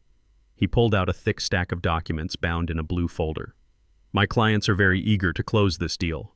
Cohen began sliding the folder toward Tyrell. "As I mentioned on the phone, time is of the essence. We are assembling a large parcel of land for a mixed-use development, and this property is the final piece of the puzzle. We are prepared to offer a premium for an immediate closing." "How much?" Megan asked, leaning forward, her eyes locked on the folder. Cohen opened the folder and pointed to a figure on the first page. $1.5 million, he said, calm as a frozen lake. I saw Tyrell stop breathing. I saw Megan's pupils dilate. The offer on the phone had been $1 million. Cohen had raised it. He was feeding their greed, making the bait so sweet they wouldn't taste the hook. 1.5, Tyrell whispered. That is more than... It is a fair price for an expedited transaction, Cohen said. However, there are conditions. My clients require clear title and immediate possession. We can give you that, Megan said quickly. My father-in-law is incapacitated. Tyrell has power of attorney. We have the medical certificate right here. She pushed the forged document from Dr. Kincaid across the table. Cohen didn't even look at it. He just nodded, dismissing the fraud as a minor detail. Excellent, Cohen said. Then we are ready to proceed. If you sign today, the funds have been authorized for immediate transfer. Megan looked at Tyrell. Sign it, she hissed. Sign it now. Tyrell picked up the pen Cohen offered. It was a heavy, expensive pen. Tyrell held it like a scepter. He looked at the contract. He didn't read a word. He didn't check the clauses. He didn't look for the fine print. He just saw the number. $1,500,000. It was enough to pay off the loan sharks. It was enough to buy a new life. It was enough to erase the guilt of killing his father. I am signing as legal guardian, Tyrell said, his voice trembling with excitement. That is correct, Cohen said, pointing to the line. I watched on the screen as my son put pen to paper. I watched him sign away his soul. He scribbled his name with a flourish, a signature that sealed his fate. He handed the pen back to Cohen with a smile that was equal parts relief and arrogance. Done, Tyrell said. When do we get the check? Megan was already reaching for her purse, presumably to get her routing number. Cohen took the contract back. He closed the folder. He placed the pen back in his pocket. Then he leaned back in his chair and crossed his legs. Thank you, Mr. Freeman, Cohen said. The contract is now binding. However, I must draw your attention to Clause 12B regarding the disbursement of funds in cases involving power of attorney for incapacitated grantors. Tyrell's smile faltered. Clause what? Clause 12. B. Cohen repeated, it is a standard protection for my clients. Since the property owner, Mr. Odell Freeman, is not present and is reportedly in a vegetative state, we must ensure that the title transfer cannot be contested by other heirs or by the state.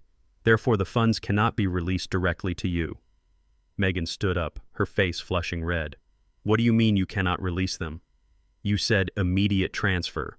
Immediate transfer to an escrow account, Cohen corrected smoothly. The $1.5 million has been deposited into a secure holding account at First National Bank. So give us access, Tyrell demanded, standing up next to his wife. We need that money today. I cannot do that, Cohen said. Under the terms of the contract you just signed, the escrow agent is only authorized to release the funds upon the satisfaction of one specific condition. What condition? Megan screamed. Cohen looked at them, his face an unreadable mask of legal indifference. We need proof that the title is absolute, he said. Since Mr. Odell Freeman is incapacitated, the only way to guarantee that he will not recover and contest this sale is to wait for the probate process. Or, what Tyrell asked, desperation creeping into his voice. Or, Cohen said, providing the escrow agent with an official death certificate for Mr. Odell Freeman. The silence in the room was absolute. I could hear the hum of the refrigerator in the kitchen. I could hear the traffic outside. A death certificate, Tyrell whispered. Correct, Cohen said, standing up and picking up his briefcase. Once Mr. Odell Freeman has passed away and the certificate is issued, the funds will be released to his estate, and you, as the sole heir, will have full access. Until then, the money sits in escrow earning interest. But he is not dead yet, Megan shouted. He is in a coma. It could take months. It could take years. Then I suppose you will have to wait, Cohen said. My clients are patient. They are buying the land for a 10-year project. They do not mind if the money sits for a few weeks or months. We cannot wait months, Tyrell yelled, grabbing Cohen's arm. You do not understand. We need that money now. Today. Cohen looked at Tyrell's hand on his arm with a look of mild distaste. Tyrell let go immediately. I am afraid I cannot help you with your personal timeline, Mr. Freeman, Cohen said, brushing his sleeve. The contract is signed, the terms are set. You agreed to them. He turned to the door. Wait, Megan said, running in front of him, blocking his path. Can we cancel it? Can we tear it up? We will find another buyer. Cohen laughed, a dry, humorless sound. Cancel it. Mrs. Freeman, you just sold the property to a multinational corporation. The contract is filed. A lien has been placed on the title to protect my client's interest. You cannot sell this house to anyone else. It belongs to Orion Group, now subject to final probate. If you try to sell it to someone else, you will be sued for breach of contract and fraud. He stepped around her. Good day to you both, Cohen said, opening the front door. And my condolences on your father's condition. I hope for your sake nature takes its course swiftly. The door clicked shut. Tyrell and Megan stood in the center of the living room, frozen in horror. They had just sold the only asset they had for money they couldn't touch. They had locked themselves into a deal that hinged on the one thing they hadn't quite managed to accomplish yet. My death. Tyrell collapsed onto the sofa, putting his head in his hands. He screwed us, he moaned. He screwed us. We have a contract but no cash. The sharks are coming on Monday, Megan. They are coming on Monday. Megan stared at the closed door, her eyes wide and manic. She was breathing hard, her chest heaving. She turned to look at Tyrell. He needs a death certificate, she whispered. Tyrell looked up. What? The lawyer, Megan said. He said he needs a death certificate. That is the key, Tyrell. That opens the escrow account. But Dad is still alive, Tyrell cried. He is at the state hospice. He is just sleeping. Megan walked over to him. She grabbed his face in her hands, squeezing his cheeks until his lips puckered. He is not sleeping, she hissed. He is dying. We just need to speed it up. What are you saying? Tyrell asked, his eyes filled with terror. I am saying we go to the hospice tonight, Megan said. We go there. We find his room. And we finish what we started at the station. We make sure he stops breathing. We get the doctor to call it.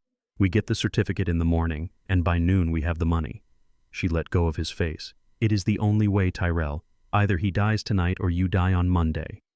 Choose. I sat in Alana's apartment watching my son make the choice. I saw the fear in his eyes battle with the survival instinct. I saw the last shred of his humanity wither and die.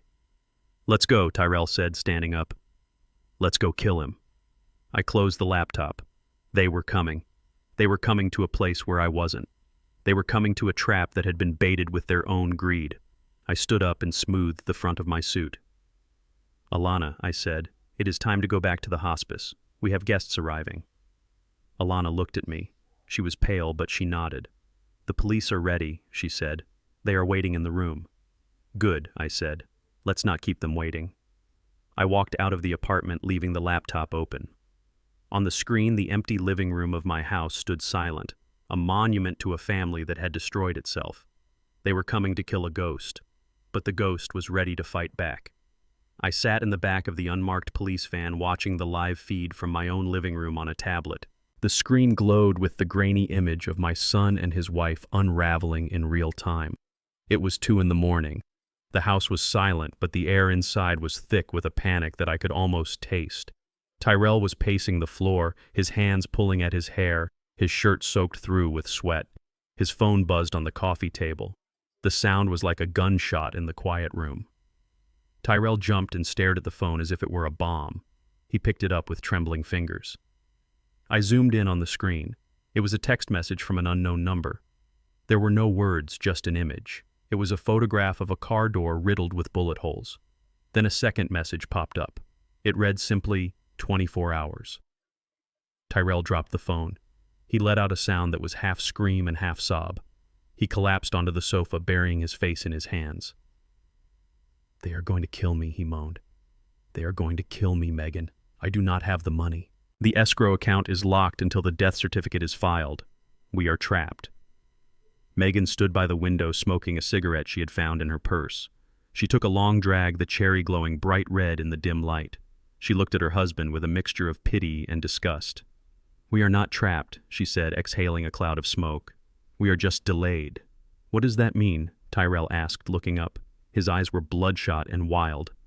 It means the money is there, Megan said, walking over to him. $1.5 million. It is sitting in a bank account waiting for us. The only thing standing between us and that money is a piece of paper. And the only thing standing between us and that piece of paper is your father's heartbeat. Tyrell shook his head. But he is at the hospice. He is dying. The doctor said it would be soon. Soon is not tonight, Megan snapped. Soon is not good enough, Tyrell. We do not have days. We do not have hours. We need that certificate tomorrow morning. We need to walk into that bank at 9 o'clock sharp. She grabbed Tyrell by the shoulders and shook him. Do you understand? She hissed. If your father wakes up, we go to jail. If your father lingers for 3 more days, the sharks kill you. There is only one way out of this. Tyrell looked at her, his face pale. What are you saying? We have to go to the hospice, Megan said, her voice cold and steady. We have to go there right now. We have to finish what we started. Tyrell pulled away from her, terrified. You mean kill him? Actually kill him. With our hands. He is practically dead anyway, Megan rationalized. He is a vegetable, Tyrell. We are just doing him a favor. We are ending his suffering, and we are saving our own lives. She walked to the bedroom and came back a moment later holding a large, fluffy pillow. It was one of the expensive down pillows from the guest room. She tossed it to Tyrell. He caught it instinctively, clutching it to his chest. Get your keys, she ordered. We are going for a drive. I turned off the tablet. I did not need to see anymore. I signaled to the officers sitting in the front of the van. They are coming, I said, my voice flat. We drove through the deserted streets toward the Pineview State Hospice Center. It was a grim building on the edge of town, a place where the indigent and the forgotten went to spend their final days. Alana had arranged for us to use a room in the closed wing of the facility, room 304. It was the perfect trap. We arrived 20 minutes before them. The police officers positioned themselves in the adjacent room and in the utility closet down the hall. Alana and I entered room 304. It was a small, sterile room with peeling paint and a single window that looked out onto the parking lot. In the center of the room was a hospital bed. Alana quickly arranged pillows under the thin blanket, shaping them to look like a sleeping figure. She pulled the sheet up, leaving just enough space at the top to suggest a head. In the shadows, it looked convincing. It looked like a frail old man taking his last breaths.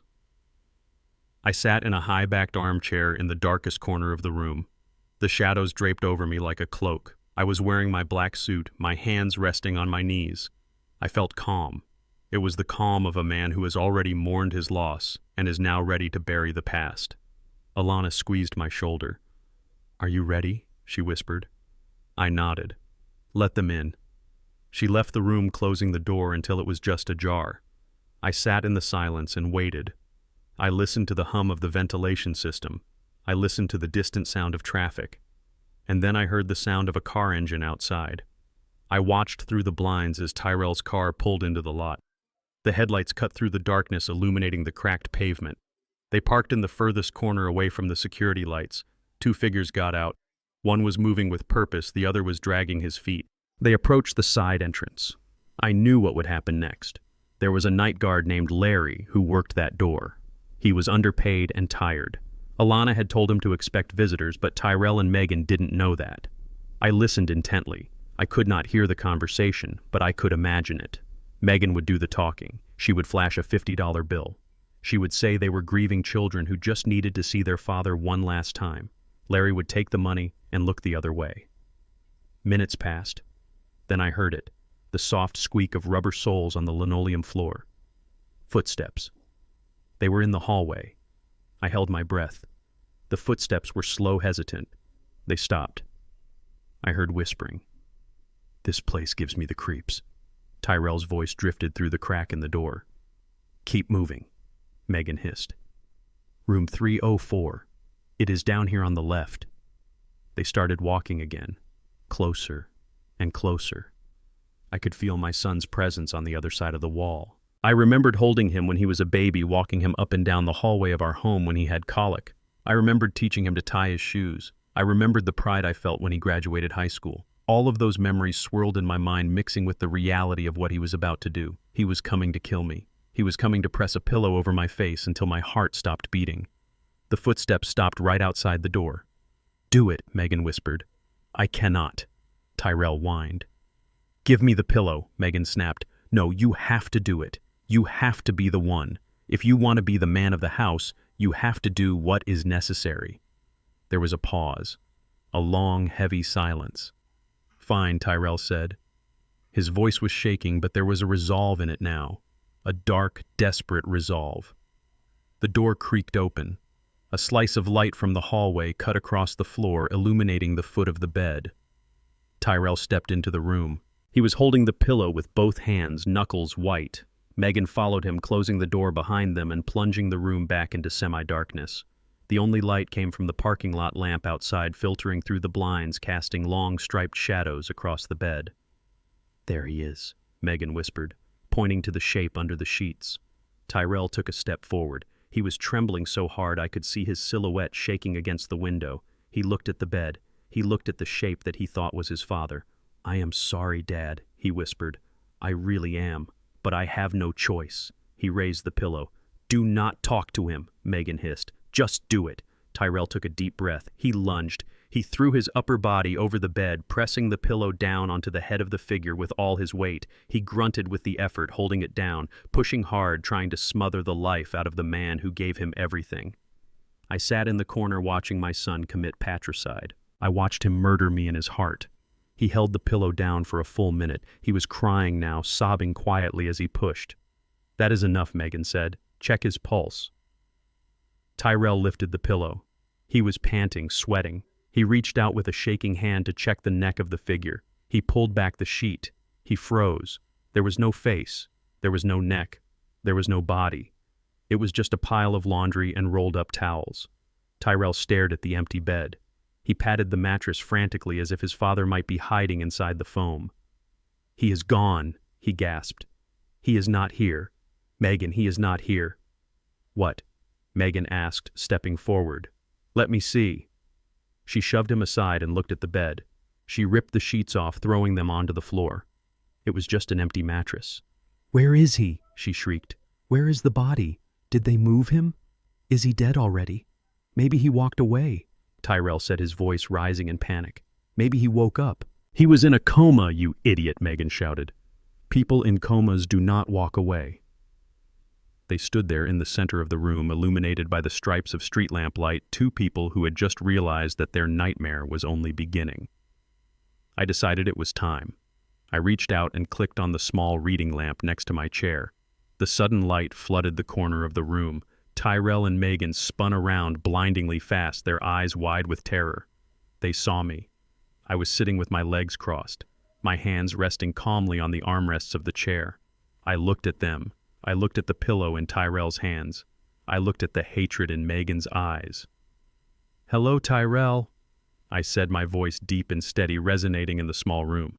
Tyrell dropped the pillow. It hit the floor with a soft puff of air. He backed away until he hit the wall. "Dad," he whispered. You are awake." "I am awake," I said. "I have been awake for a long time." Megan recovered faster than him. She took a step toward me, her eyes scanning the room, looking for a weapon, looking for a way out, looking for an explanation. We came to visit," she stammered, her mind working furiously to spin a lie. "We heard you were transferred. We wanted to make sure you were comfortable. Tyrell brought you a pillow from home." I looked at the pillow on the floor. "Is that right?" I asked. "You brought me a pillow to make me comfortable." "Yes," Tyrell said, latching onto the lie like a drowning man. "Yes, we saw you sleeping. We didn't want to wake you." I stood up. I was tall, and despite the poison, I still had my strength. I walked toward them. They shrank back. "You didn't want to wake me," I repeated, "so you pressed a pillow over my face with all your weight." "Is that how you tuck people in, Tyrell?" We were just adjusting it," Megan said, her voice shrill. "Stop lying," I roared. The sound of my voice filled the room, shaking the walls. "Stop lying to me. I heard you. I heard you in the hallway. I heard you at the hospital. I heard you in my house when you smashed your mother's picture." Tyrell's face went white. You heard that. "I saw it," I said. "I have cameras, Tyrell. I have cameras in every room of the house. I watched you break the safe. I watched you steal the pearls. I watched you celebrate my death." Megan's face twisted. "You old bastard. You were spying on us." "I was protecting myself," I said. "And tonight I am finishing it." I looked at Tyrell. "You came here to kill me," I said. "You came here to murder your own father for money." "No." "Dad." Tyrell cried, tears streaming down his face. "I had to. The sharks. They were going to kill me." "So you decided to trade my life for yours?" I asked. He looked down, unable to meet my gaze. I walked over to the door and pushed it open fully. "You are looking for a way out, Tyrell," I said. You are looking for someone to save you. I stepped aside. Well, here is your salvation. Alana stepped into the doorway. Behind her were 4 police officers, their guns drawn, their faces grim. Police, one of them shouted, "Put your hands in the air, now!" Tyrell fell to his knees, sobbing uncontrollably. Megan stood defiant for a moment, looking for an angle, looking for a bribe, looking for a lie. Then she saw the officers' badges. She saw the reality of the situation. She slumped her shoulders and raised her hands. I stood by the window watching as they were handcuffed. I watched as my son was read his rights. I watched as the future he had tried to steal was taken away from him forever. As they were led out of the room, Tyrell looked back at me. "Dad," he whispered, "help me, please." I looked at him. I looked at the stranger who had tried to smother me with a pillow. "I cannot help you," I said softly. "The father who loved you died tonight, Tyrell. You killed him." I turned away and looked out the window at the dark parking lot. The nightmare was over, but the long road of justice was just beginning. The harsh fluorescent lights of the hospital room flickered to life with a buzzing hum that sounded like a swarm of angry hornets. The sudden brightness was blinding, cutting through the shadows where my son and his wife stood paralyzed. They shielded their eyes, squinting against the glare, and for a moment they looked exactly like what they were. Cockroaches caught in the kitchen light. I sat in the high-backed armchair in the corner of the room. I was not wearing the flimsy hospital gown they expected. I was not hooked up to machines. I was dressed in the black suit Alana had helped me buy just hours before. My tie was knotted tight. My shoes were polished. I sat with my back straight, my hands resting calmly on the armrests, looking every bit the judge at a sentencing hearing. Standing beside me was Dr. Alana Ross, her arms crossed, her face a mask of stone. Behind her, in the shadows, near the bathroom door, stood 2 large men in plain clothes. They were silent. They were imposing. They were the undercover officers Detective Johnson had assigned to my protection detail, and they had just witnessed everything. Tyrell lowered his hand from his eyes. He blinked rapidly, trying to process the image in front of him. He looked at the empty bed, then he looked at me. His mouth opened, but no sound came out. He looked like a man whose brain had simply snapped under the weight of his own guilt. Megan was the first to react. Her eyes darted around the room, taking in the officers, taking in Alana, and finally locking onto me. I saw the gears turning in her head. I saw the panic flare, and then just as quickly I saw it get shoved down deep behind a mask of deceit. "Hello, Tyrell," I said. My voice was calm, deeper than usual, resonating off the sterile tiles. "I have been waiting for you." I pointed a finger at the white pillow that lay on the floor between us, the same pillow my son had just used to try and smother a pile of laundry. "That pillow," I said. "Were you planning to fluff it for me, son, or were you planning to use it to speed up my departure?" The question hung in the air, heavy and suffocating. Tyrell began to tremble. His knees knocked together. He looked at the pillow as if it were a venomous snake. "Dad," he whispered. "Dad, Megan moved. She moved with the speed of a desperate animal. She kicked the pillow aside, sending it skidding under the bed. Then she threw herself forward. She didn't run away. She ran toward me. She collapsed at my feet, grabbing my knees, her hands clutching the fabric of my trousers. "Oh, thank God," she wailed, her voice pitching up into a hysterical sob. "Oh, Dad, you are awake. You are okay." We were so scared. I looked down at her. I watched the fake tears squeeze out of her eyes. It was a performance worthy of an award. "We came to visit," she cried, burying her face against my leg. "We heard you were transferred to this awful place. We came to check on you. Tyrell saw you sleeping and he thought you looked cold. He just wanted to give you an extra pillow. He wanted to make sure you were warm." She looked up at me, her mascara smudged her eyes wide and pleading. "We thought you were gone," she sobbed. "When we saw the bed was empty, we thought the worst." "Oh, thank you, Jesus. Our prayers have been answered." I looked at Tyrell. He was staring at his wife, stunned by her audacity. She gestured frantically for him to join her. "Tyrell, come here," she said. "Your father is alive. Come hug him." Tyrell took a stumbling step forward. He looked at me with eyes that were begging for me to believe the lie. He wanted me to be the foolish old man one last time. He wanted me to buy the story so he could survive. "Dad," he said, his voice shaking, we just wanted to help." I did not move. I did not offer a hand. I did not smile. I simply reached into my jacket pocket and pulled out my phone. I tapped the screen. The sound of their voices recorded only moments ago filled the small room. The audio was crystal clear, amplified by the silence of the hospital wing. "Give me the pillow." "No, you have to do it. You have to be the one. If you want to be the man of the house, you have to do what is necessary." Megan froze. Her hands fell away from my knees. The recording continued. "Just do it. Do not talk to him." "I am sorry, Dad. I really am. But I have no choice." And then the sound of fabric rustling, the sound of exertion, the sound of a son trying to kill his father. I stopped the recording. I looked at Megan. She was still on her knees, but her face had changed. The mask of the loving daughter-in-law had cracked and fallen away, leaving something ugly and raw underneath. "Was that a prayer, Megan?" I asked, my voice soft and cold, because it sounded a lot like a murder plot. Tyrell began to hyperventilate. He backed up until he hit the wall, sliding down it until he was sitting on the floor pulling at his hair. "It is over," he moaned, rocking back and forth. "It is over. It is over." Megan stood up. She brushed off her knees. She didn't look at Tyrell. She looked at me, and her eyes narrowed. The tears dried up instantly. "So what?" she spat. "So what if we did?" The change was so abrupt it was almost impressive. She dropped the act completely. She stood tall, crossing her arms over her chest. "You set us up," she hissed. "You old bastard. You lured us here. You put pillows in the bed. You recorded us. I agreed. You are sick," she said, pointing a finger at me. "You are a sick, manipulative old man. Who does that to their own family? Who fakes a coma just to trap their children?" "Someone who knows his children are trying to kill him," I replied. Megan laughed, a harsh barking sound. "Kill you," she mocked. "We were doing you a favor. Look at you. You are 70 years old. You are useless. You sit in that big house hoarding your pennies, clipping coupons, wasting space. You have nothing. You are nothing." She took a step closer to me, ignoring the police officers who had stepped forward, their hands hovering near their belts.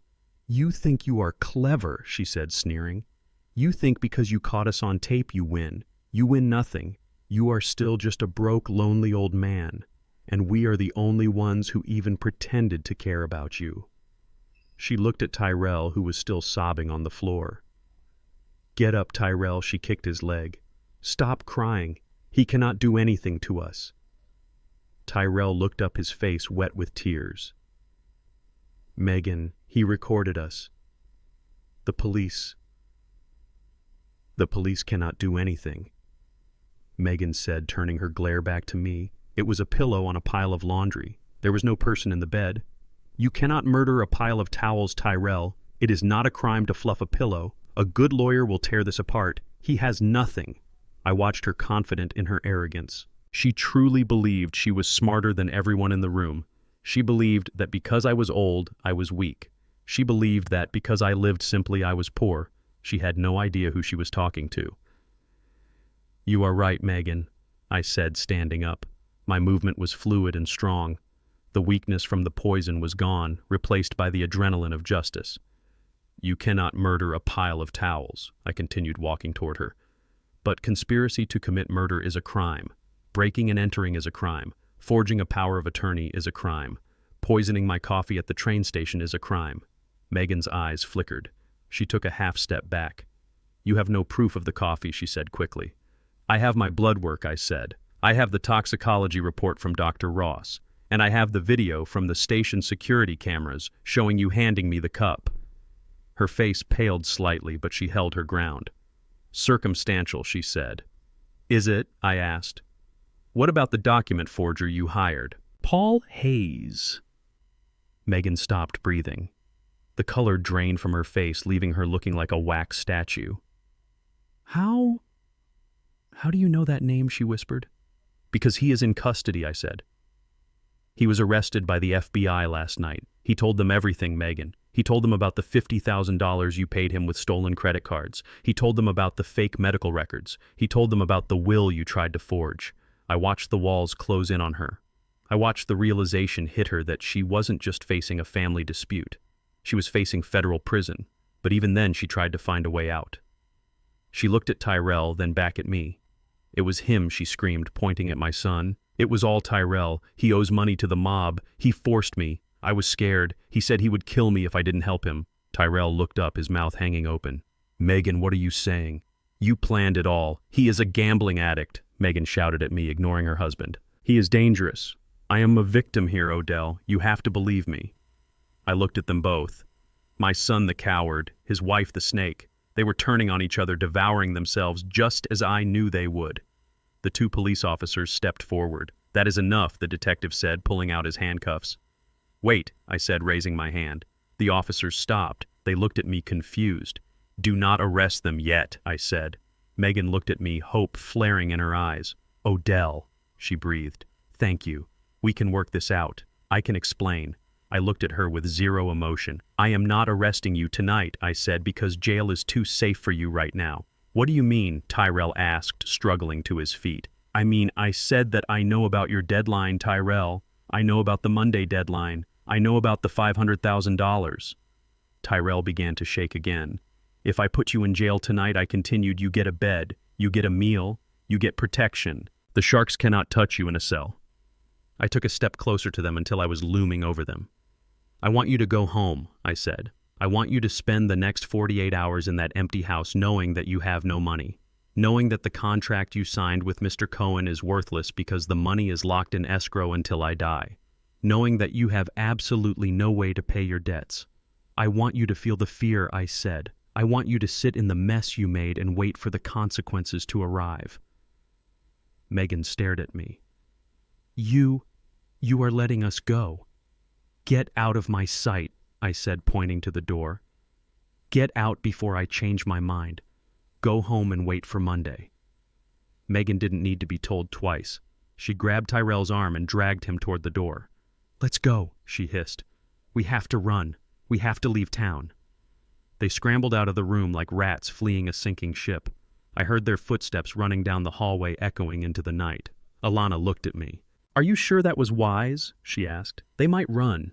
They won't get far, I said, watching the empty doorway. The police are going to tail them. They will pick them up the moment they try to cross the county line. But why let them go? She asked. Because I said, sitting back down in the armchair, feeling the exhaustion finally settle into my bones, I need them to know that they didn't just lose. I need them to know that they destroyed themselves. I looked at the empty bed where the pillows still lay scattered. Besides, I added, closing my eyes, I am not done with them yet. They still think I am a poor mechanic. When we meet in court, they are going to find out exactly who they tried to kill. And that surprise will be worse than any prison sentence. Monday morning arrived with a sky the color of a bruised plum, heavy with rain and impending doom. I sat in the safety of Alana's apartment, sipping black coffee that tasted like victory, but my eyes were fixed on the screen of my laptop. I had access to the security feed in Mr. Cohen's office, a precaution we had set up years ago for high-stakes negotiations. Today, the stakes were not business, they were personal. Tyrell and Megan had survived the night. I had let them go at the hospice. I had let them run back to the empty house to stew in their terror.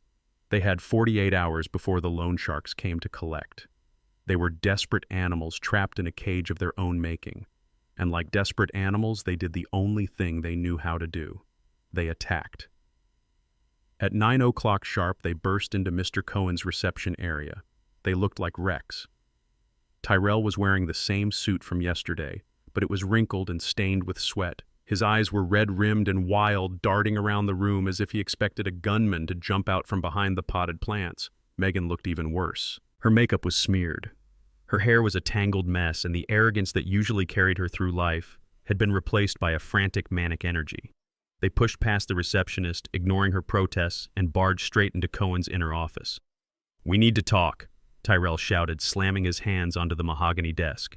Cohen did not flinch. He sat in his high-backed leather chair, looking every bit the high-powered attorney he was. He adjusted his glasses and looked at them with a mixture of boredom and distaste.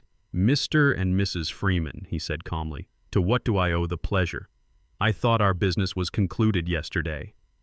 "It is not concluded," Megan snapped, throwing herself into a chair. "The deal is a sham. The money is locked in escrow. We cannot access it."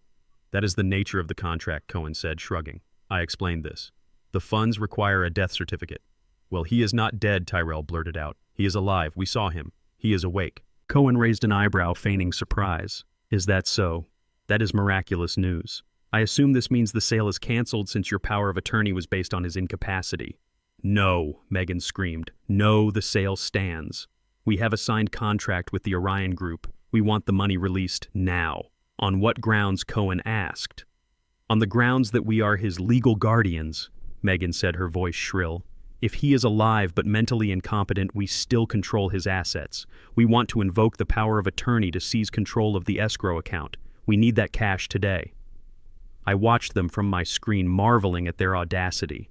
They had tried to smother me with a pillow 12 hours ago. Now they were trying to rob me using the law. They were so blinded by the debt hanging over their heads that they could not see the cliff they were standing on. Cohen leaned back in his chair. He tended his fingers and looked at them for a long, silent moment. You want control, he said softly. You want to manage Odell Freeman's estate? Yes, Tyrell said. We are his family. We are his only heirs. It is our right. Cohen opened a drawer and pulled out a thick file. It was not the file for the house. It was a black binder with the logo of Freeman Logistics embossed on the cover in silver foil. He placed it on the desk. You are fighting over the house, Cohen said, his voice dropping to a conversational tone that was somehow more terrifying than a shout.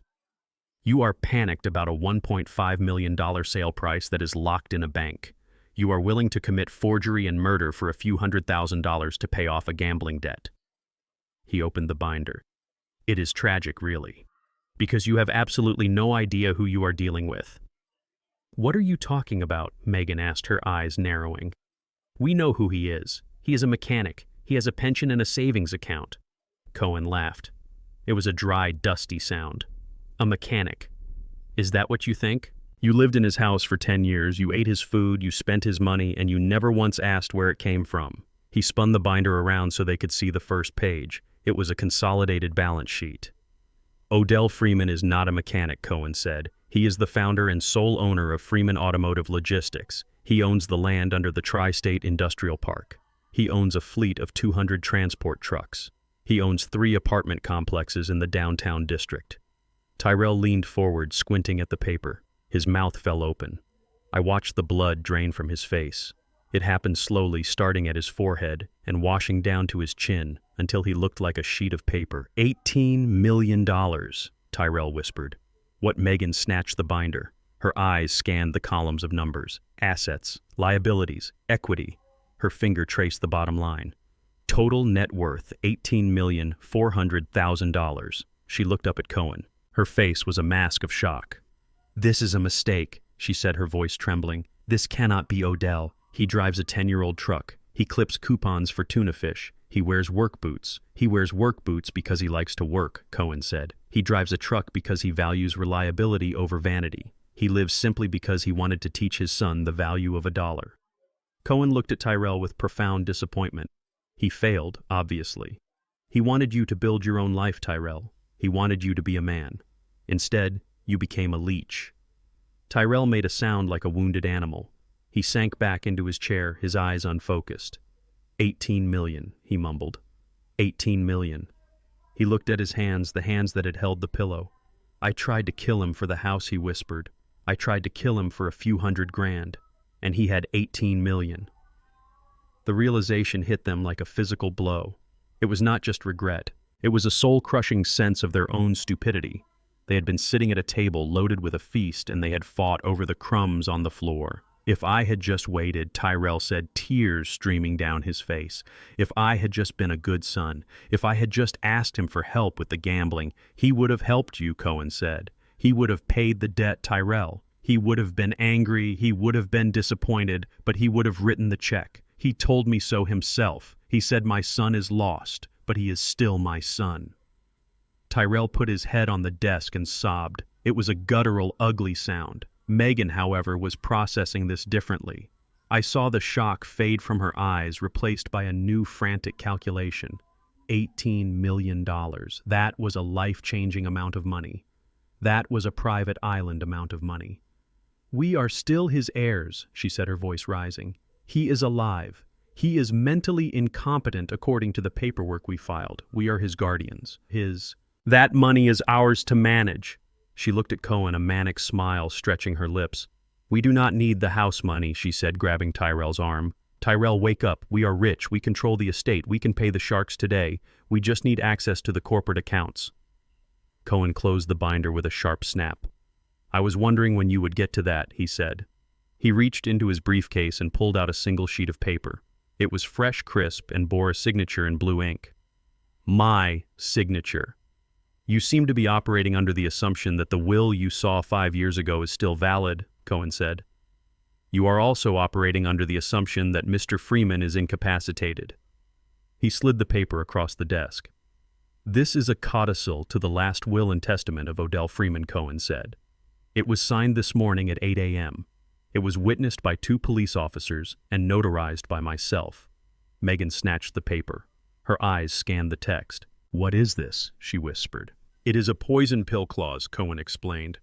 "Mr. Freeman anticipated that his death might be expedited, so he added a specific condition to his estate." Cohen leaned forward, his eyes locking onto Megan's. "It states that in the event of Odell Freeman's death, if the cause is anything other than natural causes, verified by an independent autopsy conducted by the state medical examiner, the entire estate, every single penny of the $18 million is to be liquidated immediately and donated to the United Negro College Fund and the Victims of Domestic Abuse Charity." Megan dropped the paper. It fluttered to the floor like a dead leaf. "You get nothing," Cohen said. "If he dies of a heart attack, you get nothing. If he falls down the stairs, you get nothing. If he dies in his sleep and there is even a shadow of a doubt, you get nothing." He looked at Tyrell, who was still sobbing on the desk. "And if he is declared mentally incompetent," Cohen added, "twisting the knife, the estate is placed into a blind trust managed by me. You get a monthly stipend of $500. Enough for groceries, not enough for gambling debts." The room fell silent. The clock on the wall ticked loudly. Tyrell lifted his head. He looked at Cohen, then at Megan. "So we cannot kill him," he whispered. "No," Cohen said. "And we cannot declare him crazy," Tyrell said. "No," Cohen said. "And we cannot sell the house because the money is in escrow until he dies," Tyrell said. "Correct," Cohen said. "So we have nothing," Tyrell said, his voice flat. "We have $18 million dangling in front of our faces, and we cannot touch a dime, and the sharks are coming tomorrow." "That sums it up nicely," Cohen said. Megan let out a scream of pure frustration. She swept her arm across the desk, knocking the lamp and the pencil holder to the floor. "You rigged it!" she screamed. "You rigged it all! You knew. You knew we were desperate." "I knew you were greedy," Cohen said calmly. "Greed is predictable, Mrs. Freeman. It makes people stupid. It makes them take risks. It makes them sign contracts they should not sign and attempt murders they should not attempt." He stood up, signaling that the meeting was over. "You have 24 hours until your creditors arrive," Cohen said, checking his watch. "I suggest you spend them wisely. Perhaps you can find a way to pay them back. Or perhaps you can run. Although from what I hear about the people you borrowed from, running just makes them angry." Tyrell stood up. He looked like a zombie. The hope was gone from his eyes. The greed was gone. There was only terror left. "We have to go," he told Megan. "We have to figure something out." Megan looked at him with pure hatred. "There is nothing to figure out," she spat. "You did this. You lost the money. You hired the sharks. You failed to kill him. This is on you, Tyrell." She grabbed her purse and stormed out of the office, leaving him alone. Tyrell looked at Cohen one last time. "Tell my dad. Tell him I am sorry," he whispered. Cohen looked at him. "You can tell him yourself," Cohen said. "He will be at the courthouse when you are arraigned, assuming you survive the weekend." Tyrell nodded slowly. He turned and walked out of the office, a man walking toward his own execution. I watched him go. I felt a pang of sorrow deep in my chest. Not for the man he was, but for the boy he used to be. But the sorrow was quickly replaced by the cold reality of justice. He had made his bed. Now he had to lie in it, or die in it. I closed the laptop connection. Alana was standing in the doorway, holding a cup of coffee. "Is it done?" she asked. "The trap is sprung," I said, rubbing my eyes. "They know everything. They know about the money. They know they cannot touch it. And they know they are out of time." "What happens now?" she asked. "Now," I said, standing up and walking to the window to watch the rain fall on the city, "I wait. They have one card left to play. I know my son. When he is cornered, he does not fight. He begs. And he uses the only leverage he has left. What leverage? Alana asked. I turned to her, my face grim. A leverage I didn't know existed until 3 days ago, I said. A leverage they kept hidden in a basement across town. My grandson. I never told you, Alana, I said, my voice breaking for the first time. They have a son. My grandson. They hid him from me. They told me Megan could not have children. They didn't want to share the inheritance with another heir. But now that they are desperate, they will use him. They will use an innocent child as a human shield. I clenched my fist, and that I said is the one thing I will not forgive. When they bring that boy to my door, the game ends, and the punishment begins. The rain had turned into a torrential downpour by Tuesday evening, washing the grime of the city into the gutters, but it could not wash away the stain of what my family was about to do. I sat in the living room of my house, the house I had bought back from myself with a fake contract, a loaded shotgun resting across my lap. I was not alone. Alana was in the kitchen, making coffee, her presence a silent comfort. And outside, somewhere in the dark, my son and his wife were running out of time. The deadline from the loan sharks was midnight. They had 4 hours left. They had no money, they had no assets, they had no way out. I knew my son. I knew that when a coward is cornered, he does not find courage, he finds a victim. And I knew exactly who that victim was going to be. 3 days ago, while digging through the digital footprint of Tyrell's life, my private investigator had found a birth certificate.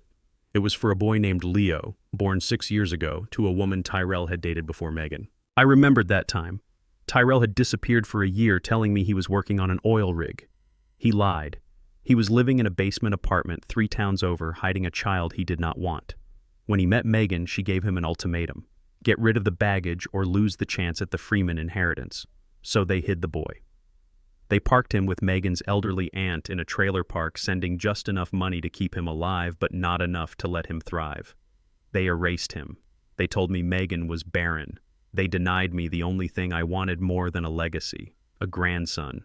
But now desperation had changed the rules. I watched the security monitors. A car pulled up to the front gate. It was not Tyrell's sedan. It was a rusted hatchback, likely borrowed or stolen.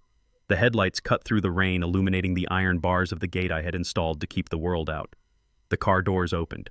Tyrell got out first, shielding his face from the rain. He looked like a skeleton. His clothes hung off him. His eyes were sunken pits of terror. Megan followed him. She was frantic, her movements jerky and uncoordinated, and then they reached into the back seat. My heart stopped beating for a full second. Tyrell pulled out a small bundle. It was a child. A boy. He was small for his age, painfully thin.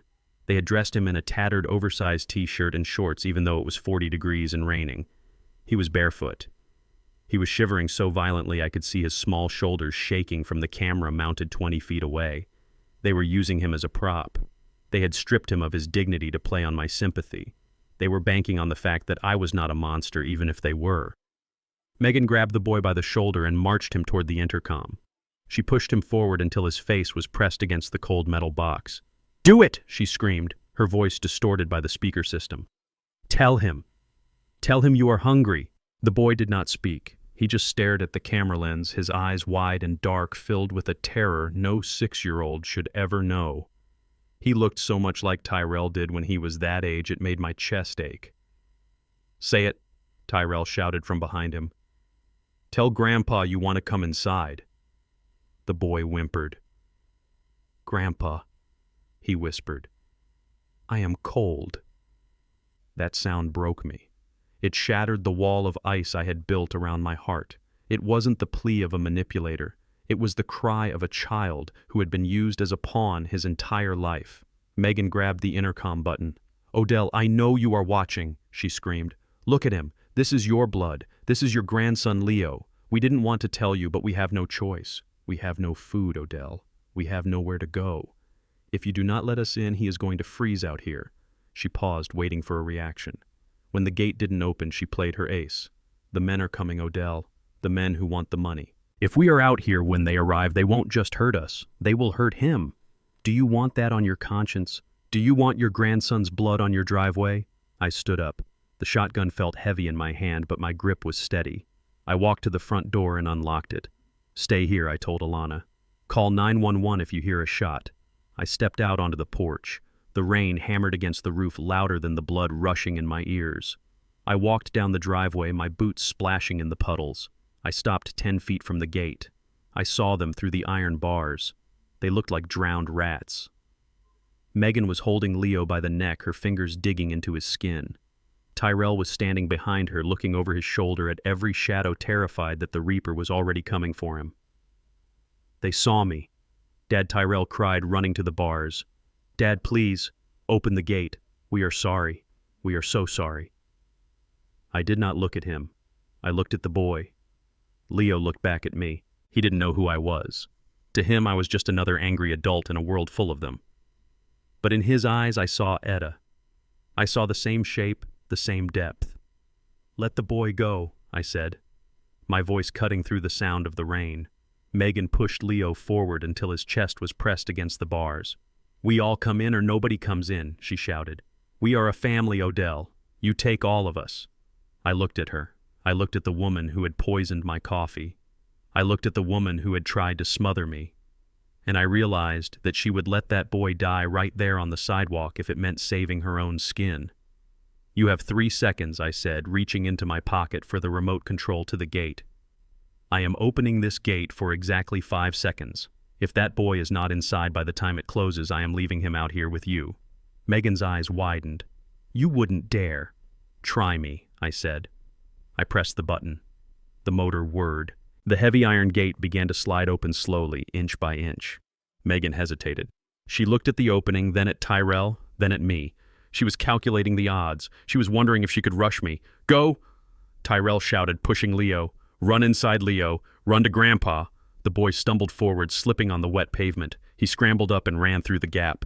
He ran past me, his bare feet slapping against the concrete, and didn't stop until he reached the safety of the porch. The gate was halfway open now, wide enough for a man. Tyrell saw his chance. He lunged. He didn't care about Megan. He didn't care about Leo. He just saw the sanctuary of the house, and he ran for it. He sprinted toward the opening, his face twisted in a rictus of desperation. "Wait!"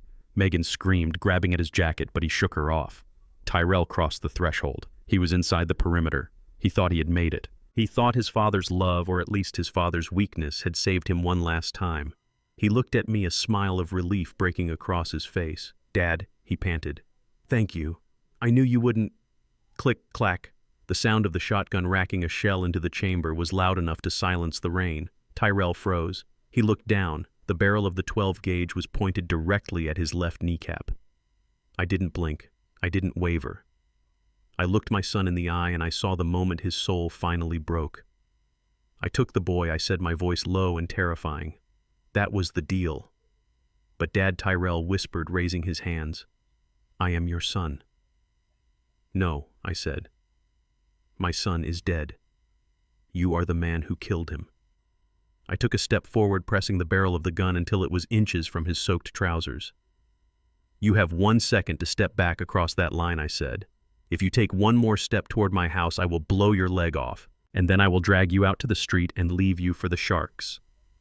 Tyrell looked at my eyes. He was looking for mercy. He was looking for the man who used to read him bedtime stories. He found only a stranger who was ready to pull the trigger. He whimpered. A pathetic sound, like a kicked dog. He took a step back, then another. He retreated through the gate, his hands still raised in surrender.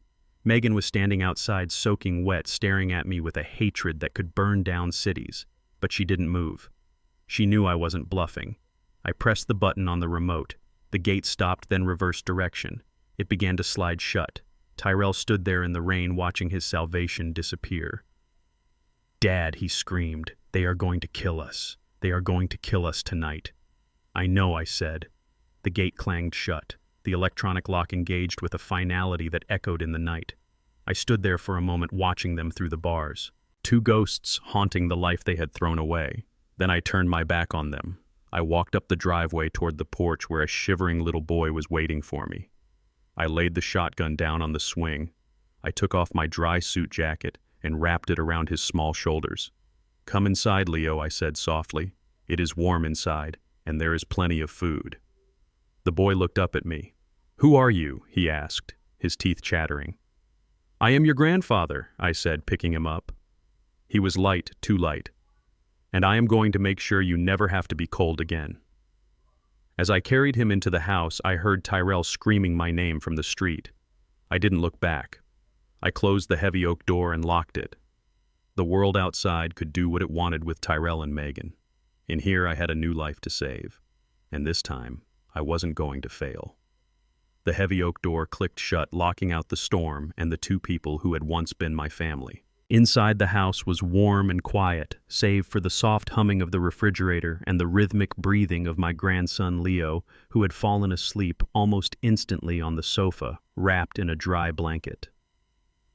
Alana sat beside him, her hand resting protectively on his shoulder. I stood by the window watching the monitor that displayed the driveway. The rain was coming down in sheets now, turning the world into a blurred watercolor of gray and black. Tyrell and Megan were still standing at the gate. They looked like statues erected to commemorate despair. They were soaked to the bone, their expensive clothes ruined, their hair plastered to their skulls. They were arguing. I could see their mouths moving, their arms flailing, but the sound was lost in the drumming of the rain. They were blaming each other. They were screaming into the void. Then the headlights appeared. A black van turned off the main road and idled at the curb just behind Tyrell's stolen hatchback. It was a nondescript vehicle, the kind used for deliveries or plumbing, but to anyone who knew the streets, it was a shark tank on wheels. Tyrell froze. I saw him grab Megan's arm, pulling her back. Megan stared at the van, her face illuminated by the harsh white beams. She knew. She knew who it was. The side door of the van slid open. Two men stepped out. They were not large men, but they moved with a predatory efficiency that was far more terrifying than size. They wore dark raincoats and baseball caps pulled low. Tyrell tried to step in front of Megan, but one of the men simply pushed him aside. Tyrell stumbled and fell into a puddle, splashing mud onto his face. He scrambled backward, crab-walking away from the threat, his courage dissolving like sugar in hot water. The men grabbed Megan. She screamed. I saw her mouth open wide. I saw the terror in her eyes, but the sound was swallowed by the storm. She kicked and scratched, fighting like a cornered cat, but it was useless. They lifted her off the ground and threw her into the back of the van. One of the men stopped before getting back in. He looked down at Tyrell, who was cowering on the wet pavement. He dropped something onto Tyrell's chest. Then he climbed into the van, the door slammed shut, and the vehicle sped away, disappearing into the night as quickly as it had arrived. Tyrell lay there for a moment, the rain washing over him. Then he sat up. He picked up the object the man had dropped. It was a phone. He looked at the screen. I watched on my monitor as he read the message. I saw his body convulse. I saw him throw his head back and let out a scream that I could feel in my bones even through the thick walls of my house. He scrambled to his feet. He looked at the empty street where the van had vanished. Then he turned and looked at my house. His face was transformed. It was no longer the face of my son. It was the face of a madman. His eyes were wide and unblinking, his lips pulled back in a rictus of pure panic. He was a cornered animal, and he had just realized that there was only one way out. He ran toward the house. He didn't go to the door. He knew it was locked. He knew I wouldn't open it. He ran to the side of the house, to the large bay window that looked into the dining room. I heard the crash before I saw it. Glass shattered. The sound was explosive, sharp, and violent. Alana jumped up, gasping. "Take the boy," I ordered, my voice calm and steady. "Go to the safe room in the basement. Lock the door. Do not come out until I come for you or until the police open it." Alana looked at me, her eyes wide with fear. "Odell, what are you going to do?" "I am going to handle my son," I said. "Go." She scooped up Leo, who was groggy and confused, and ran for the basement door. I heard the heavy deadbolt slide home a second later. I was alone in the living room. I heard Tyrell climbing through the broken window. I heard his boots crunching on the glass. I heard his heavy, ragged breathing. He burst into the hallway. He was wet, bloody, and insane. He had cut his hands on the glass, and blood was dripping from his fingers, mixing with the rainwater on the floor. He stormed into the kitchen, his eyes scanning the counters frantically. He grabbed the largest knife from the butcher block, a 10-inch chef knife I used for carving roasts. He turned and saw me standing in the living room. I had placed the shotgun on the mantel. I stood with my hands empty, my arms at my sides. I wanted him to see me. I wanted him to see that I was not afraid. "Give me the money," he screamed. He charged at me, the knife held high. He stopped 5 feet away, his chest heaving. Give me the money, Dad, he yelled, his voice cracking. You have $18 million. You have it. I know you have it. Give it to me. I looked at him. I looked at the knife in his hand. Megan is gone, I said quietly. They took her, Tyrell sobbed. They took her, Dad. They sent me a text. They said I have 2 hours, $500,000, or they send her back in pieces. They sent a picture, Dad. They have a saw. He took a step closer, waving the knife. You have to save her, he pleaded. You have to write a check. You have to do a transfer. You have the money. Why won't you give it to me? Because I cannot, I said. The money is frozen, Tyrell. I triggered the protocol. No one can touch it, not even me. Not for 48 hours. You are lying, he screamed, spittle flying from his lips. You are lying because you hate me. You always hated me. You think I am a failure. You think I am weak. I do not think you are weak, I said. I think you are lost. Save her, Tyrell shrieked, lunging forward and slashing the air with the knife. Save her, you old bastard. Why are you so cruel? Why do you want us to die? I am not the one who borrowed money from murderers, I said, my voice hardening. I am not the one who tried to kill his father. You did this, Tyrell. You built this trap. He stared at me, his eyes burning with a mixture of grief and murderous rage. He looked at the knife in his hand. He looked at my chest. If you won't give it to me, he whispered, I will take it. I will kill you, and I will take the keys, and I will find the cash. You have cash hidden here. I know you do. He was past reasoning. He was past fear. He was operating on pure survival instinct. He charged. He didn't swing wildly this time. He came at me with intent, aiming the knife straight for my stomach. He wanted to gut me. He wanted to open me up and find his salvation inside my ribs. I didn't reach for the shotgun. There was no time, and I knew in my heart I could not pull the trigger on my own son no matter what he had become. But I was not defenseless. Tyrell saw an old man. He saw a mechanic. He saw a father who had always been soft, who had always forgiven. He forgot about Vietnam. He forgot about the 2 tours I did in the jungle when I was 19 years old. He forgot about the hand-to-hand combat training. He forgot that before I fixed cars, I fixed problems that shot back.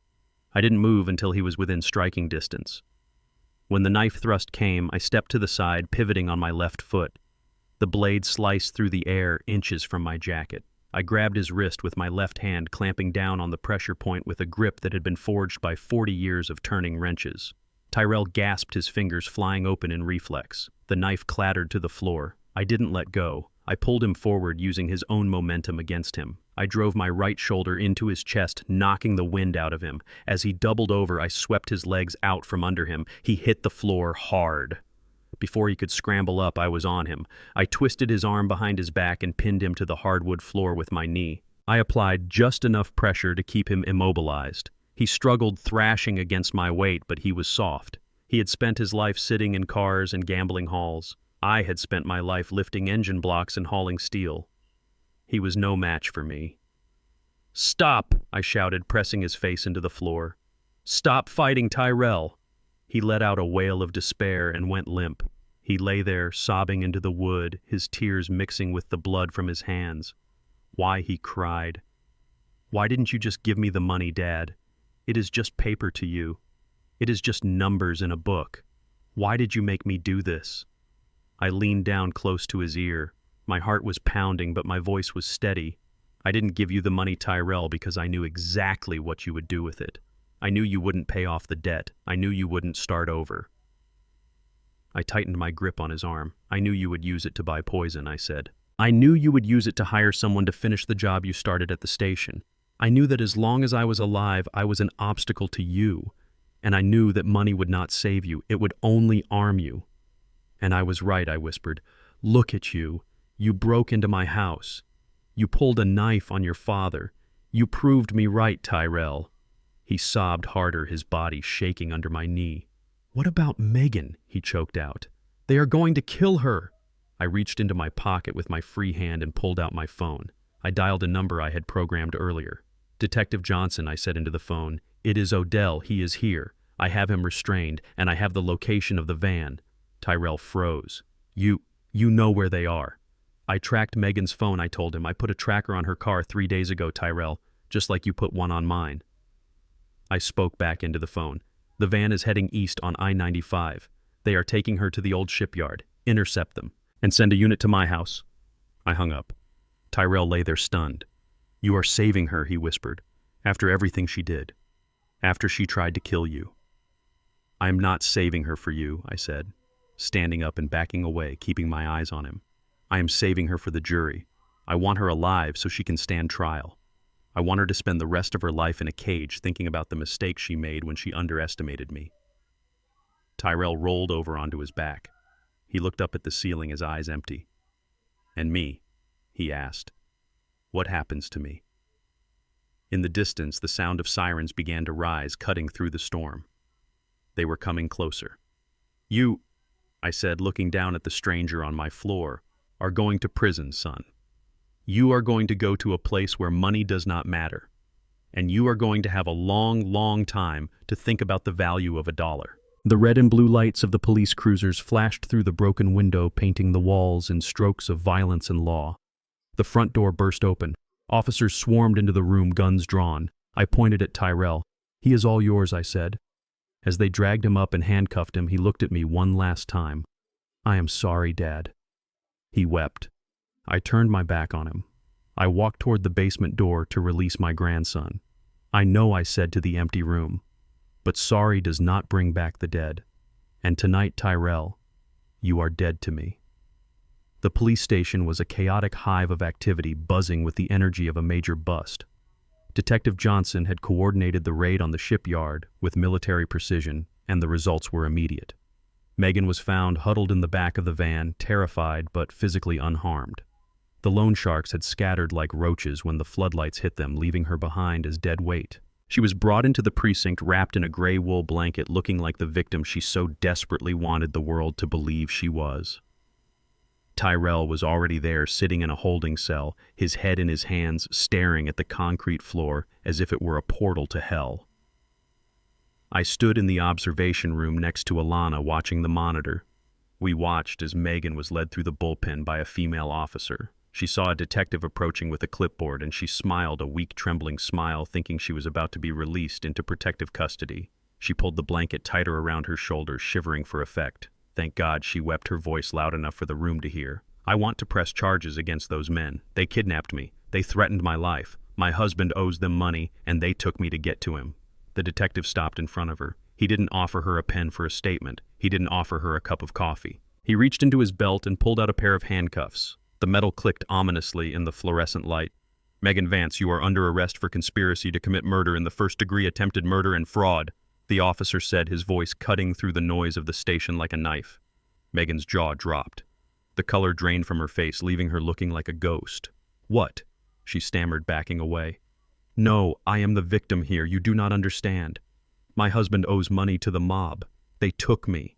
I am the victim." "We know about the kidnapping, Mrs. Vance," Detective Johnson said, stepping into the circle. "We rescued you, remember.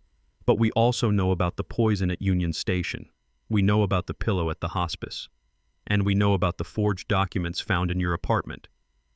He held up a plastic evidence bag containing a small vial of warfarin found in her purse during the rescue. "We found this on you, Megan," he said. "It matches the toxicology report from Mr. Freeman. It matches the residue in the coffee cup we recovered from the trash can at the station." Megan looked at the bag, then at the holding cells down the hall where Tyrell was sitting. Her face hardened instantly. The weeping victim vanished, replaced by the cold, calculating predator I had seen in my living room. Her eyes narrowed and her posture straightened. "It wasn't me," she said, her voice dropping to a hiss. "It was him." They separated them into 2 interrogation rooms. Room A held Megan. Room B held Tyrell. I stood behind the one-way glass of Room A, watching the woman who had tried to kill me dissect her marriage with surgical precision. She sat at the metal table, her hands clasped in front of her, composure regained. She looked at the mirror as if she knew I was there, watching her spin her web. "I want a deal," she said to Detective Johnson without waiting for him to sit down. "If I testify against Tyrell, I want immunity." "Immunity?"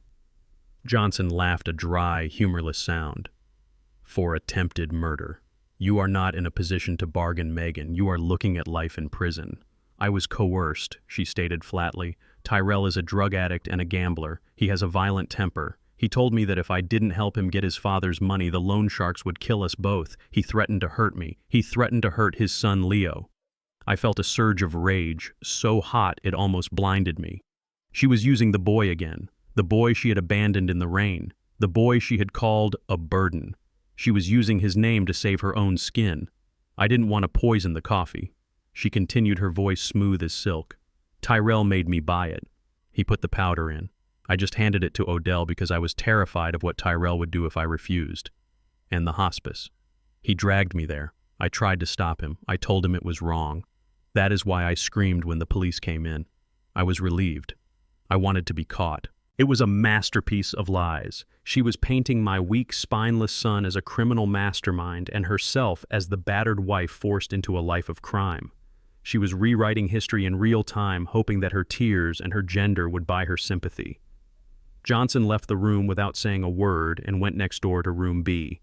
Tyrell was slumped in his chair, looking like a man who had lost his soul. He didn't look up when the detective entered. "Your wife is talking," Tyrell Johnson said, sitting down across from him. "She is talking a lot." Tyrell looked up, hope flickering in his eyes like a dying candle. "Is she okay? Did the sharks hurt her? Is she safe?" "She is fine," Johnson said, leaning forward. "She is actually trying to cut a deal. She says you forced her to do everything. She says you threatened to kill her and Leo if she didn't poison your father." Tyrell frowned. "What? That is not true. She bought the poison. She came up with the plan. She found the forger." Johnson placed a small digital recorder on the table. "Listen for yourself." He played the tape of Megan's interrogation. Tyrell listened to his wife's voice, calm and steady, throwing him to the wolves. He heard her describe him as violent, as an addict, as a monster who terrified her. He heard her say she was relieved when the police arrived. As the recording played, I watched my son break. It wasn't a loud break. It was a silent crumbling. His shoulders fell. The light went out of his eyes. He realized that the woman he had destroyed his life for, the woman he had tried to kill his father for, had never loved him. She had just used him. He was just another tool in her box, and now that he was broken, she was discarding him like a bent nail. She said, "I threatened Leo Tyrell," whispered, tears leaking from his eyes. "I would never hurt Leo. I sent him away to keep him safe from her. She hates him. She wanted to put him in foster care." He looked at Johnson, his face wet with tears. "I want to confess," he said, his voice trembling. "I want to tell you everything, but please do not let her get away with it. She is the one who wanted the money. She is the one who found the forger. She is the evil one. I was just weak. I was just scared. I had seen enough." I walked out of the observation room and into the hallway. The precinct was buzzing with the energy of a closed case, but I felt only a deep, heavy silence inside me. Detective Johnson met me by the water cooler. "We have them both." "Mr. Freeman," he said, marking a check on his clipboard, "full confessions. They are turning on each other so hard the DA won't even need a trial to get a conviction. We are looking at 20 years minimum for conspiracy and attempted murder." He looked at me, his expression softening. "You know the DA might offer a plea bargain," he said. "It saves the state money and time. If they plead guilty, they might get 15 years. Would you be okay with that?" I looked through the glass of room B where Tyrell was weeping into his hands. I looked at the man who had raised a knife to me in my own home. I looked at the man who had tried to smother me with a pillow. I remembered the little boy I had held, but that boy was gone, replaced by the stranger in the interrogation room. "No," I said, my voice hard as stone. "No plea bargains." But Mr. Freeman Johnson said, "A trial is stressful. You would have to testify. You would have to see them in court. You would have to relive all of this." "I want to testify," I said. "I want to stand on that stand, and I want to look them in the eye, and I want to tell the jury exactly what they did. I want them to hear it from me. I want them to see the father they betrayed." I turned to look at the glass one last time. Tyrell looked up. He couldn't see me through the mirror, but he knew I was there. He stared right at his reflection, right into my eyes. "Dad," he mouthed the word. "Dad, I am sorry." He screamed it, then his voice muffled by the soundproof glass, but the agony was clear. "Dad, please, I am sorry. Help me." I didn't blink. I didn't feel a tug of sympathy.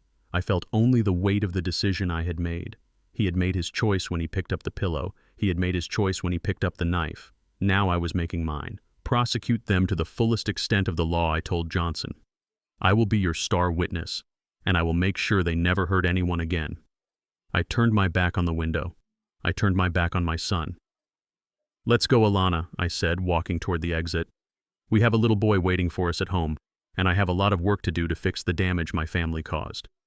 I walked out of the station into the cool night air, leaving the weeping ghosts of my past behind glass walls where they belonged. The rain had stopped, and the air smelled clean. It was over, and a new life was beginning. The gavel hit the wood with a sound that felt like a heavy door slamming shut forever. 20 years. That was the sentence the judge handed down to my son and his wife. 20 years for conspiracy, attempted murder, and fraud.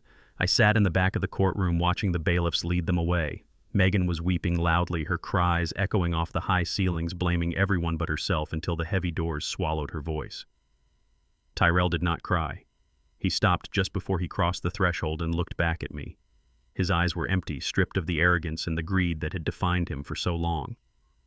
He looked at me and nodded a small, almost imperceptible movement of acceptance. He knew he deserved it. I did not wave. I did not smile. I just watched him go, feeling the phantom weight of the son I had lost years ago finally fade away. The man leaving the room was a stranger who had tried to kill me. The boy I loved was a memory I would keep locked away. The real victory did not happen in that courtroom. It happened 2 weeks later in a small office at Child Protective Services. I signed the final papers and the caseworker handed me a file stamped permanent custody. Leo was mine, not a pawn, not a burden, but my grandson. We moved into a modest house on the outskirts of town, far away from the memories of the old mansion. It had a big yard and a detached garage that smelled of oil and dust just the way I liked it. I made a promise to myself the day we moved in. I would not make the same mistake twice. I had ruined Tyrell by giving him too much, by shielding him from the struggle. Leo would be different. On his first Saturday with me, I woke him up at 6 in the morning. He rubbed the sleep from his eyes, confused but trusting.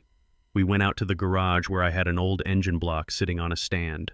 "This is how we earn our breakfast," I told him, handing him a wrench that was almost as big as his arm. I taught him how to loosen bolts. I taught him the difference between a ratchet and a socket. I watched his small hands get covered in grease and grime. When he scraped his knuckle, he did not cry. He just looked at me, and I nodded, and he wiped the blood on his jeans and kept working. We planted a vegetable garden in the backyard, turning the soil with shovels until our backs ached. When the first tomatoes ripened, I did not just give them to him. We set up a small stand at the end of the driveway, and he sold them to the neighbors. When he held that first $5 bill in his hand, his face lit up with a pride I had never seen in his father. He understood. He understood that value comes from effort, not from inheritance. He was learning to build, not to take. 6 months after the trial, the leaves were beginning to turn gold, and the air was crisp. I put on my best suit, the one I had worn to confront Tyrell at the hospital, and drove to the city center. I had a meeting at Mr. Cohen's office. Alana was there waiting for me. She looked tired. She had been working double shifts at the hospital saving lives while struggling to pay off her own student loans. She smiled when she saw me, a genuine warm smile that reminded me of the angel who had saved me at the station. We sat in the conference room, the same room where Tyrell had signed his life away. Cohen placed a thick document on the table. "It is done, Odell," he said. "The paperwork is filed." I turned to Alana. "You saved my life," I said. "You gave me a second chance. Now I want to give a second chance to others." I slid the document toward her. "This is the charter for the Etta Freeman Foundation," I explained. "It is a non-profit organization dedicated to providing legal, financial, and protective services to elderly people who are being abused or exploited by their families." Alana looked at the papers, her eyes widening. "We are going to hire lawyers, investigators, and social workers," I continued. "We are going to make sure that no grandmother is ever forced into a home against her will. We are going to make sure that no father is ever poisoned for his pension. We are going to fight for the people who are too tired or too scared to fight for themselves. And I need someone to run it," I said, looking her in the eye. "Someone who is smart, someone who is brave, someone who knows how to spot a lie and how to save a life. I want you to be the executive director, Alana." She gasped, covering her mouth with her hand. "Me? But I am just a doctor." "You are a warrior," I corrected her, "and warriors are what we need. The salary is $300,000 a year plus full benefits. You can quit the hospital. You can pay off your loans. You can dedicate your life to saving people before they end up in the emergency room." Tears streamed down her face. "Odell, I do not know what to say." "Say yes," I told her. She nodded, unable to speak. Yes, I will do it."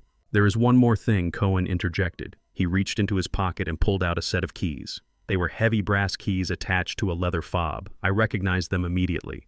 They were the keys to my old house, the mansion Tyrell had tried to sell, the house where my heart had been broken. The foundation needs a headquarters, Cohen said. It needs a safe house, a place where victims can go when they have nowhere else, a place where they can feel safe, protected, and valued. He slid the keys across the polished table to Alana. Odell has donated his property to the foundation, Cohen said. That house will no longer be a monument to greed. It will be a sanctuary. It will be a temporary shelter for seniors in crisis. It will be filled with people who need help, not people who want money. Alana picked up the keys, clutching them to her chest. She looked at me, and I saw a deep, profound understanding in her eyes. She knew what this meant. She knew I was giving away the symbol of my past to build a future for others. "We will make it a home again," she whispered. "We will fill it with love, Odell. Real love." I smiled. I knew she would. The house that had almost destroyed me was going to save hundreds. That was the best revenge I could ever ask for. The sun was beginning to set, painting the sky in streaks of violet and orange as I drove Leo to the cemetery. It was a ritual we had started a few months ago. Every Sunday we visited Grandma Etta. Leo never met her, but he knew her. He knew she liked yellow roses. He knew she hummed when she cooked. He knew she was the reason his grandfather was the man he was. We walked hand in hand through the quiet rows of headstones, our footsteps crunching softly on the fallen leaves. Leo was carrying a small bouquet of wildflowers he had picked from our garden. I was carrying 2 cups of coffee from the station cafe. We stopped in front of the granite marker. Etta Freeman, beloved wife and mother. Leo knelt down and placed the flowers carefully on the grass, arranging them just so. He traced the letters of her name with his small, dirty finger. "Hi, Grandma," he said softly. "I got an A on my spelling test. And Grandpa taught me how to change a spark plug. I didn't lose any bolts this time." I smiled watching him. He was a good boy. He had a good heart. He wasn't poisoned by entitlement. He was growing strong and straight like a young oak tree. I knelt down beside him. The stone was cool under my hand. I opened one of the coffee cups. Steam rose into the cool evening air, carrying the rich scent of hazelnut roast. I placed the cup on the grass next to the flowers. "Etta," I whispered, "I brought you a coffee. It is from the station." I took a sip from my own cup. The liquid was hot and strong. "It is not bitter today," I said, my voice thick with emotion. "It tastes good, Etta. It tastes like hope." I looked at the headstone, feeling her presence in the wind that rustled the trees. "We lost a son," I said, tears pricking my eyes. "I tried, Etta. I tried so hard. But he chose a path I could not follow. I had to let him go. I had to stop him before he destroyed everything we built." I reached out and put my hand on Leo's shoulder. He leaned into me, solid and warm. "But God is good," I continued. "He took one away, but he gave one back. He gave us a second chance, Etta. He gave us Leo." I looked down at the boy. He looked up at me, his eyes bright and full of trust. "I promise you," I whispered to the stone and to the woman buried beneath it. "I promise you, Etta, I will do it right this time. I will teach him to be a man of honor. I will teach him that love is an action, not a transaction. I will protect him, but I will not spoil him. He will carry our name, and he will make it mean something again." Leo stood up and took my hand. His grip was firm. "Are you okay, Grandpa?" he asked. I stood up, my knees cracking slightly with age. I took a deep breath of the clean autumn air. The weight was gone. The fear was gone. The poison was gone. "I am okay, Leo," I said, squeezing his hand. "I am better than okay."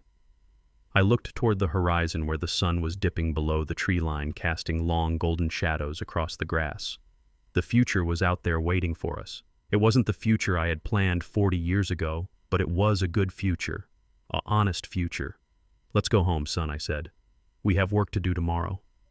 We turned and walked away from the grave, leaving the coffee to cool in the twilight. Hand in hand, grandfather and grandson, we walked into the sunset, ready to build a life worth living. I learned the hard way that blood does not make you family, loyalty does. For 40 years I thought I was protecting my son by hiding my wealth, but I was actually robbing him of the struggle that builds true character. You cannot buy respect, and you cannot inherit integrity. Sometimes the bravest thing a parent can do is let their child fall. I lost a son to greed, but I gained a grandson through grace. It is never too late to rewrite your legacy. True wealth isn't what you leave in a bank account. It is the values you leave in a child's heart. If you enjoyed this story, please hit the like button and subscribe to the channel. Have you ever had to make a difficult choice to cut off a toxic family member? Let me know your thoughts in the comments below.